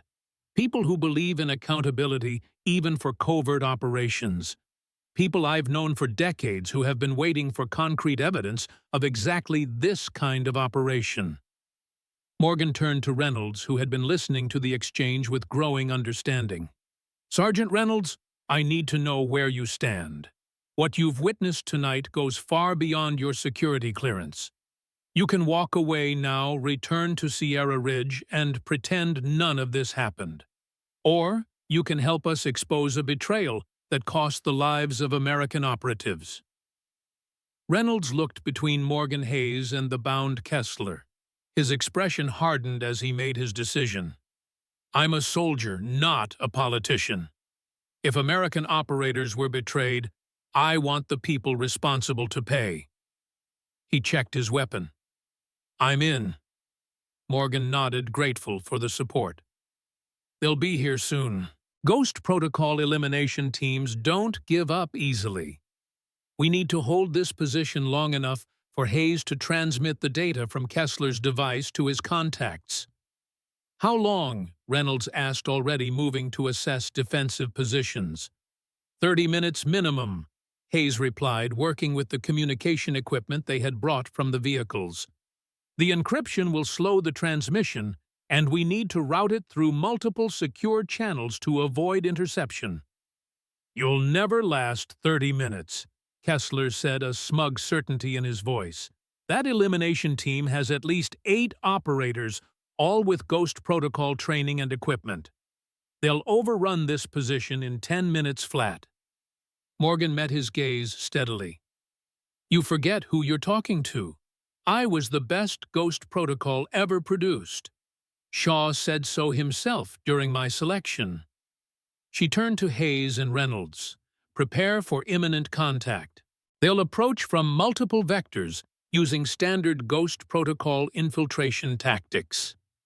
She moved to the bunker entrance, setting up her firing position with clear sight lines to the likely approach routes. The Guardian, now assembled and ready, felt like an extension of her body as she settled into the familiar stance. The night was quiet, too quiet. Morgan knew the elimination team was out there, moving silently into position, preparing for a coordinated assault. She controlled her breathing, extending her senses outward, listening for the subtle signs of approaching operators.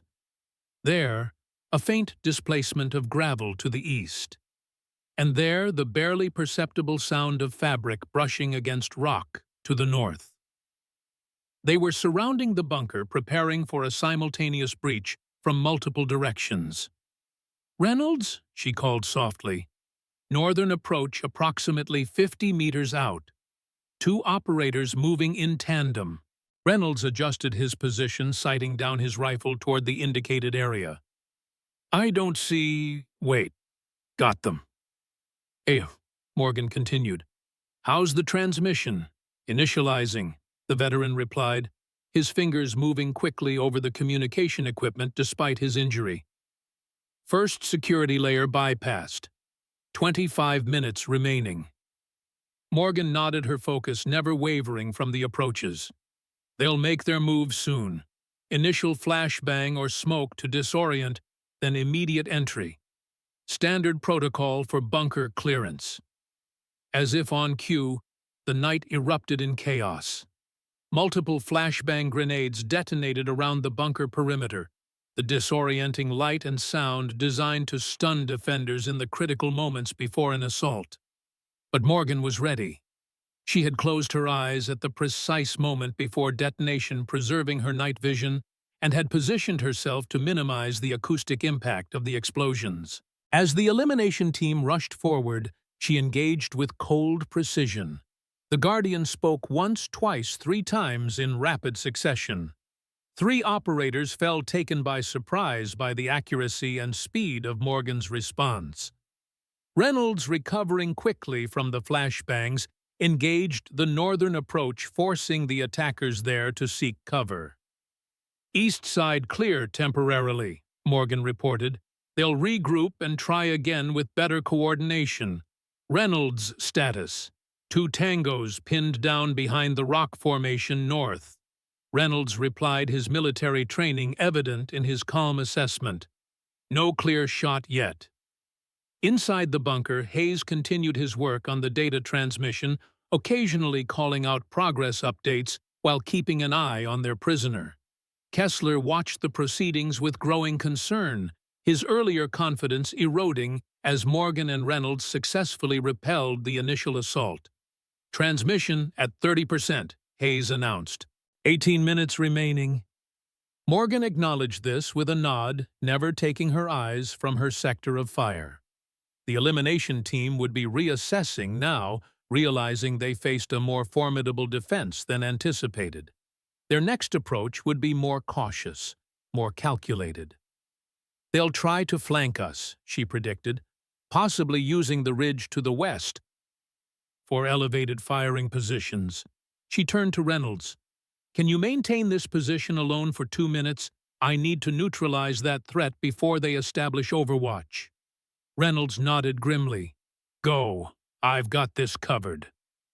Morgan moved quickly, exiting the bunker through a partially collapsed section at the rear. She navigated the rocky terrain with silent efficiency, circling wide to approach the western ridge from an unexpected angle. Her knowledge of Ghost Protocol tactics gave her a crucial advantage. She knew exactly how they would set up their firing positions. Sure enough, 2 operators were making their way up the ridge, carrying what appeared to be a light machine gun that would provide devastating suppressive fire on the bunker. Morgan circled behind them, closing to within 20 meters before engaging. The first operator fell silently, a precisely placed shot, ensuring he never knew what hit him. The second managed to turn, raising his weapon, but Morgan was already moving, closing the distance with startling speed.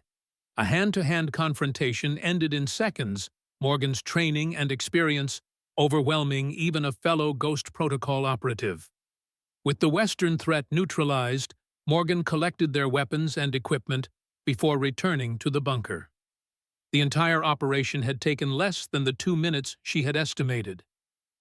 "Ridge is clear," she reported as she rejoined Reynolds. "Damn," Reynolds muttered, clearly impressed. "You move like a ghost." A faint smile touched Morgan's lips. Hence the name. Inside, Hayes was still working on the transmission, sweat beading on his forehead despite the cool night air. 60% complete. Multiple encryption layers bypassed. 12 minutes remaining. Morgan nodded, then turned her attention back to the perimeter. The elimination team would be getting desperate now, having lost nearly half their personnel without achieving their objective. Desperation would make them more dangerous, more willing to take risks. "They'll try a direct assault next," she predicted. "Overwhelming force from multiple directions simultaneously. We need to be ready." Reynolds nodded, checking his ammunition and positioning himself for maximum coverage of their most vulnerable approaches. Morgan did the same, mentally calculating angles and fields of fire that would provide the best defensive capability with their limited resources. The attack came 3 minutes later, exactly as Morgan had predicted. The remaining operators rushed the bunker from 3 directions simultaneously, using covering fire to suppress Morgan and Reynolds while they closed the distance. What followed was a chaotic exchange of gunfire, the bunker's concrete walls providing vital protection as bullets impacted all around them. Morgan engaged with mechanical precision, each shot finding its mark despite the chaos. Reynolds proved his worth, as well his training as a military sniper evident in his disciplined fire and tactical awareness. But the elimination team had numbers on their side, and they pressed the advantage relentlessly. One operator managed to reach the bunker entrance, tossing in a grenade before Morgan could react. She kicked it back out just in time, the explosion sending dust and debris showering over their position. "Hayes," Morgan called out. "Status? 85%, Hayes replied, never looking up from his task. 7 minutes remaining. They needed to buy that time, but the situation was deteriorating rapidly. Reynolds took a hit to his left arm, the bullet tearing through muscle but missing bone and major blood vessels. He continued fighting, switching his rifle to his uninjured right arm with barely a pause. Morgan realized they needed to change tactics.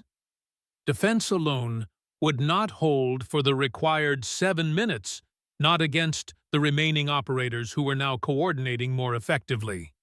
"Reynolds, can you maintain covering fire for 30 seconds?" she asked, already formulating a plan. The sergeant nodded grimly, ignoring the blood seeping through his sleeve. "Go!"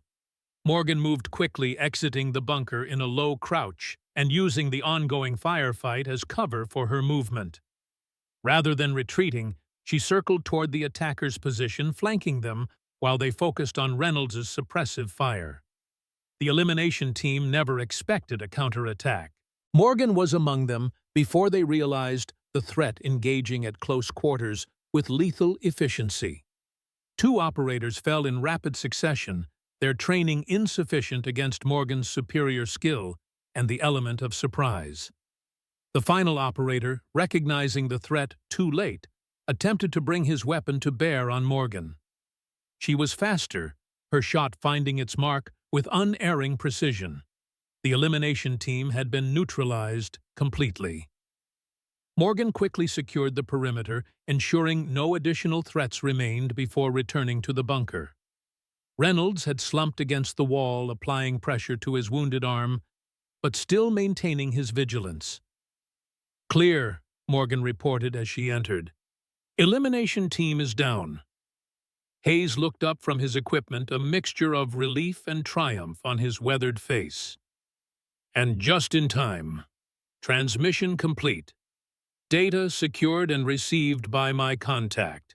Kessler, who had remained silent throughout the firefight, now looked genuinely afraid for the first time. "You have no idea what you've done," he said, his voice hoarse.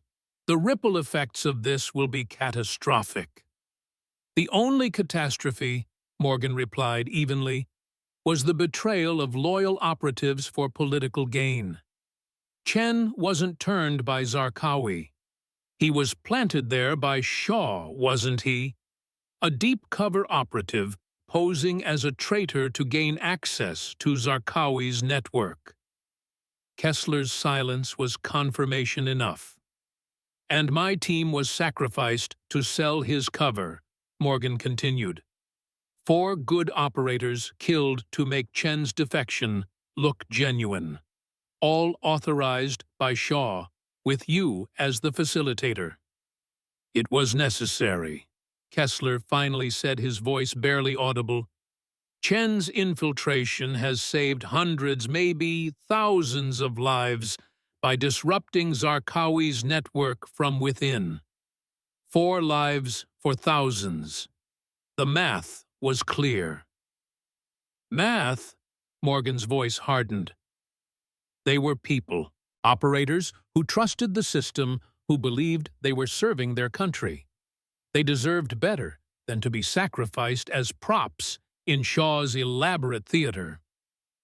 Hayes finished packing his equipment, his movements stiff from his wound, but his expression satisfied. "My contact confirms receipt of all data. It's being routed to the appropriate oversight committees as we speak. Shaw's operation is burned." Morgan nodded, a weight lifting from her shoulders. The truth would come out now. Her team would have justice, even if it came too late for them to know it. "What happens now?" Reynolds asked, looking between Morgan and Hayes. "Now," Morgan said, "we return to Sierra Ridge with evidence." She gestured to Kessler. "The colonel will have the answers he wanted, though I suspect they're not the ones he expected." Dawn was breaking as they loaded into the remaining vehicle, Kessler secured in the back, with Hayes keeping watch over him despite his injury. Reynolds drove his wounded arm, bandaged but functional. Morgan sat in the passenger seat, the Guardian's case secure between her feet, her expression calm but resolute. Justice had been a long time coming, but it had arrived at last. The ghosts of Cobra Dawn could finally rest their sacrifice, acknowledged, their betrayal exposed.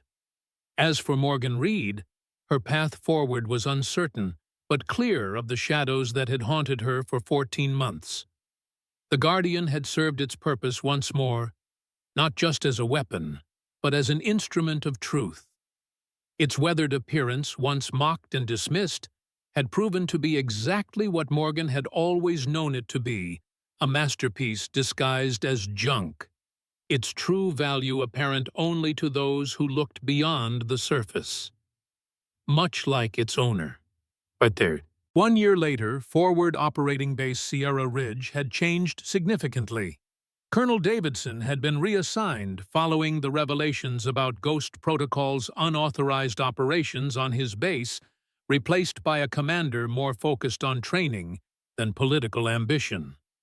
The ADTS system had been fully implemented, now serving as the cornerstone of an advanced sniper training program that attracted elite marksmen from across the military. At the center of this program stood two figures: Sergeant Major William Hayes, who had postponed his retirement indefinitely to serve as chief instructor, and Captain Morgan Reed, officially recognized now for her true rank and qualifications. The fallout from the Zarqawi operation had reverberated through the intelligence community. Shaw had been quietly removed from his position, though the full extent of the accountability remained classified. Kessler had faced military justice for his role in the betrayal of the Cobra Dawn team, and Robert Chen had been extracted from his deep cover position, his testimony adding further weight to the case against those who had authorized the sacrifice of his teammates. On a clear Afghan morning, Morgan stood at the far end of the Sierra Ridge firing range, observing a class of sniper candidates as they prepared for their qualification exercise. The Guardian rested in a glass display case in the training center, now retired from active service, but preserved as a teaching tool and reminder of the lessons hard-learned during that fateful night. Hayes approached his stride still strong, despite his age and the lingering effects of the wound he had received. "They're ready for your demonstration, Captain," he said, a hint of pride in his gruff voice. Morgan nodded, watching as Reynolds, now the lead tactical instructor, arranged the candidates in preparation for her arrival. "Do they understand what they're learning today?" she asked. "They know the technical aspects," Hayes replied. "The rest, well, that comes with experience." Morgan smiled slightly. "And scars." "Those too," Hayes agreed. "But they have something we didn't have starting out." "What's that?" Hayes gestured toward the firing line, where the diverse group of soldiers waited attentively. "They have instructors who value their lives above the mission, who understand that loyalty goes both ways." Morgan considered this, then nodded. It was perhaps the most important lesson she could impart, that precision marksmanship was about more than hitting targets. It was about judgment, about knowing when to take the shot and when to hold back, about valuing the human element in the cold equations of combat. "Time to teach them about the wind," she said, moving toward the waiting class. Hayes fell into step beside her. "The wind." Morgan's smile deepened slightly. When you're quiet enough, you can hear the wind telling its story. That's the first lesson every sniper needs to learn. As they reached the firing line, the candidates came to attention. Morgan surveyed them, seeing in their eager faces the same determination she had once felt, the same desire to master a difficult discipline. But they would learn more than shooting at Sierra Ridge. They would learn about honor, about trust, and about the true meaning of precision in all things. "Attention on the firing line," Morgan called, her voice carrying across the range. "Today's lesson is about listening before you shoot, about understanding that the most important weapon you possess isn't your rifle." She tapped her temple. "It's this: your judgment, your ability to read the environment, to make the right decision in the moment of truth." The wind picked up slightly, sending dust swirling across the range in patterns only a trained eye could interpret. Morgan smiled, feeling its message against her skin. "When you're ready," she continued, "the wind will tell you when to shoot. All you have to do is listen." The Guardian might be retired, but its legacy lived on in every shot Morgan Reed would ever teach. In every life her students would one day save. In every wrong they would right with their hard-won skills. The ghost of Sierra Ridge had found her peace at last.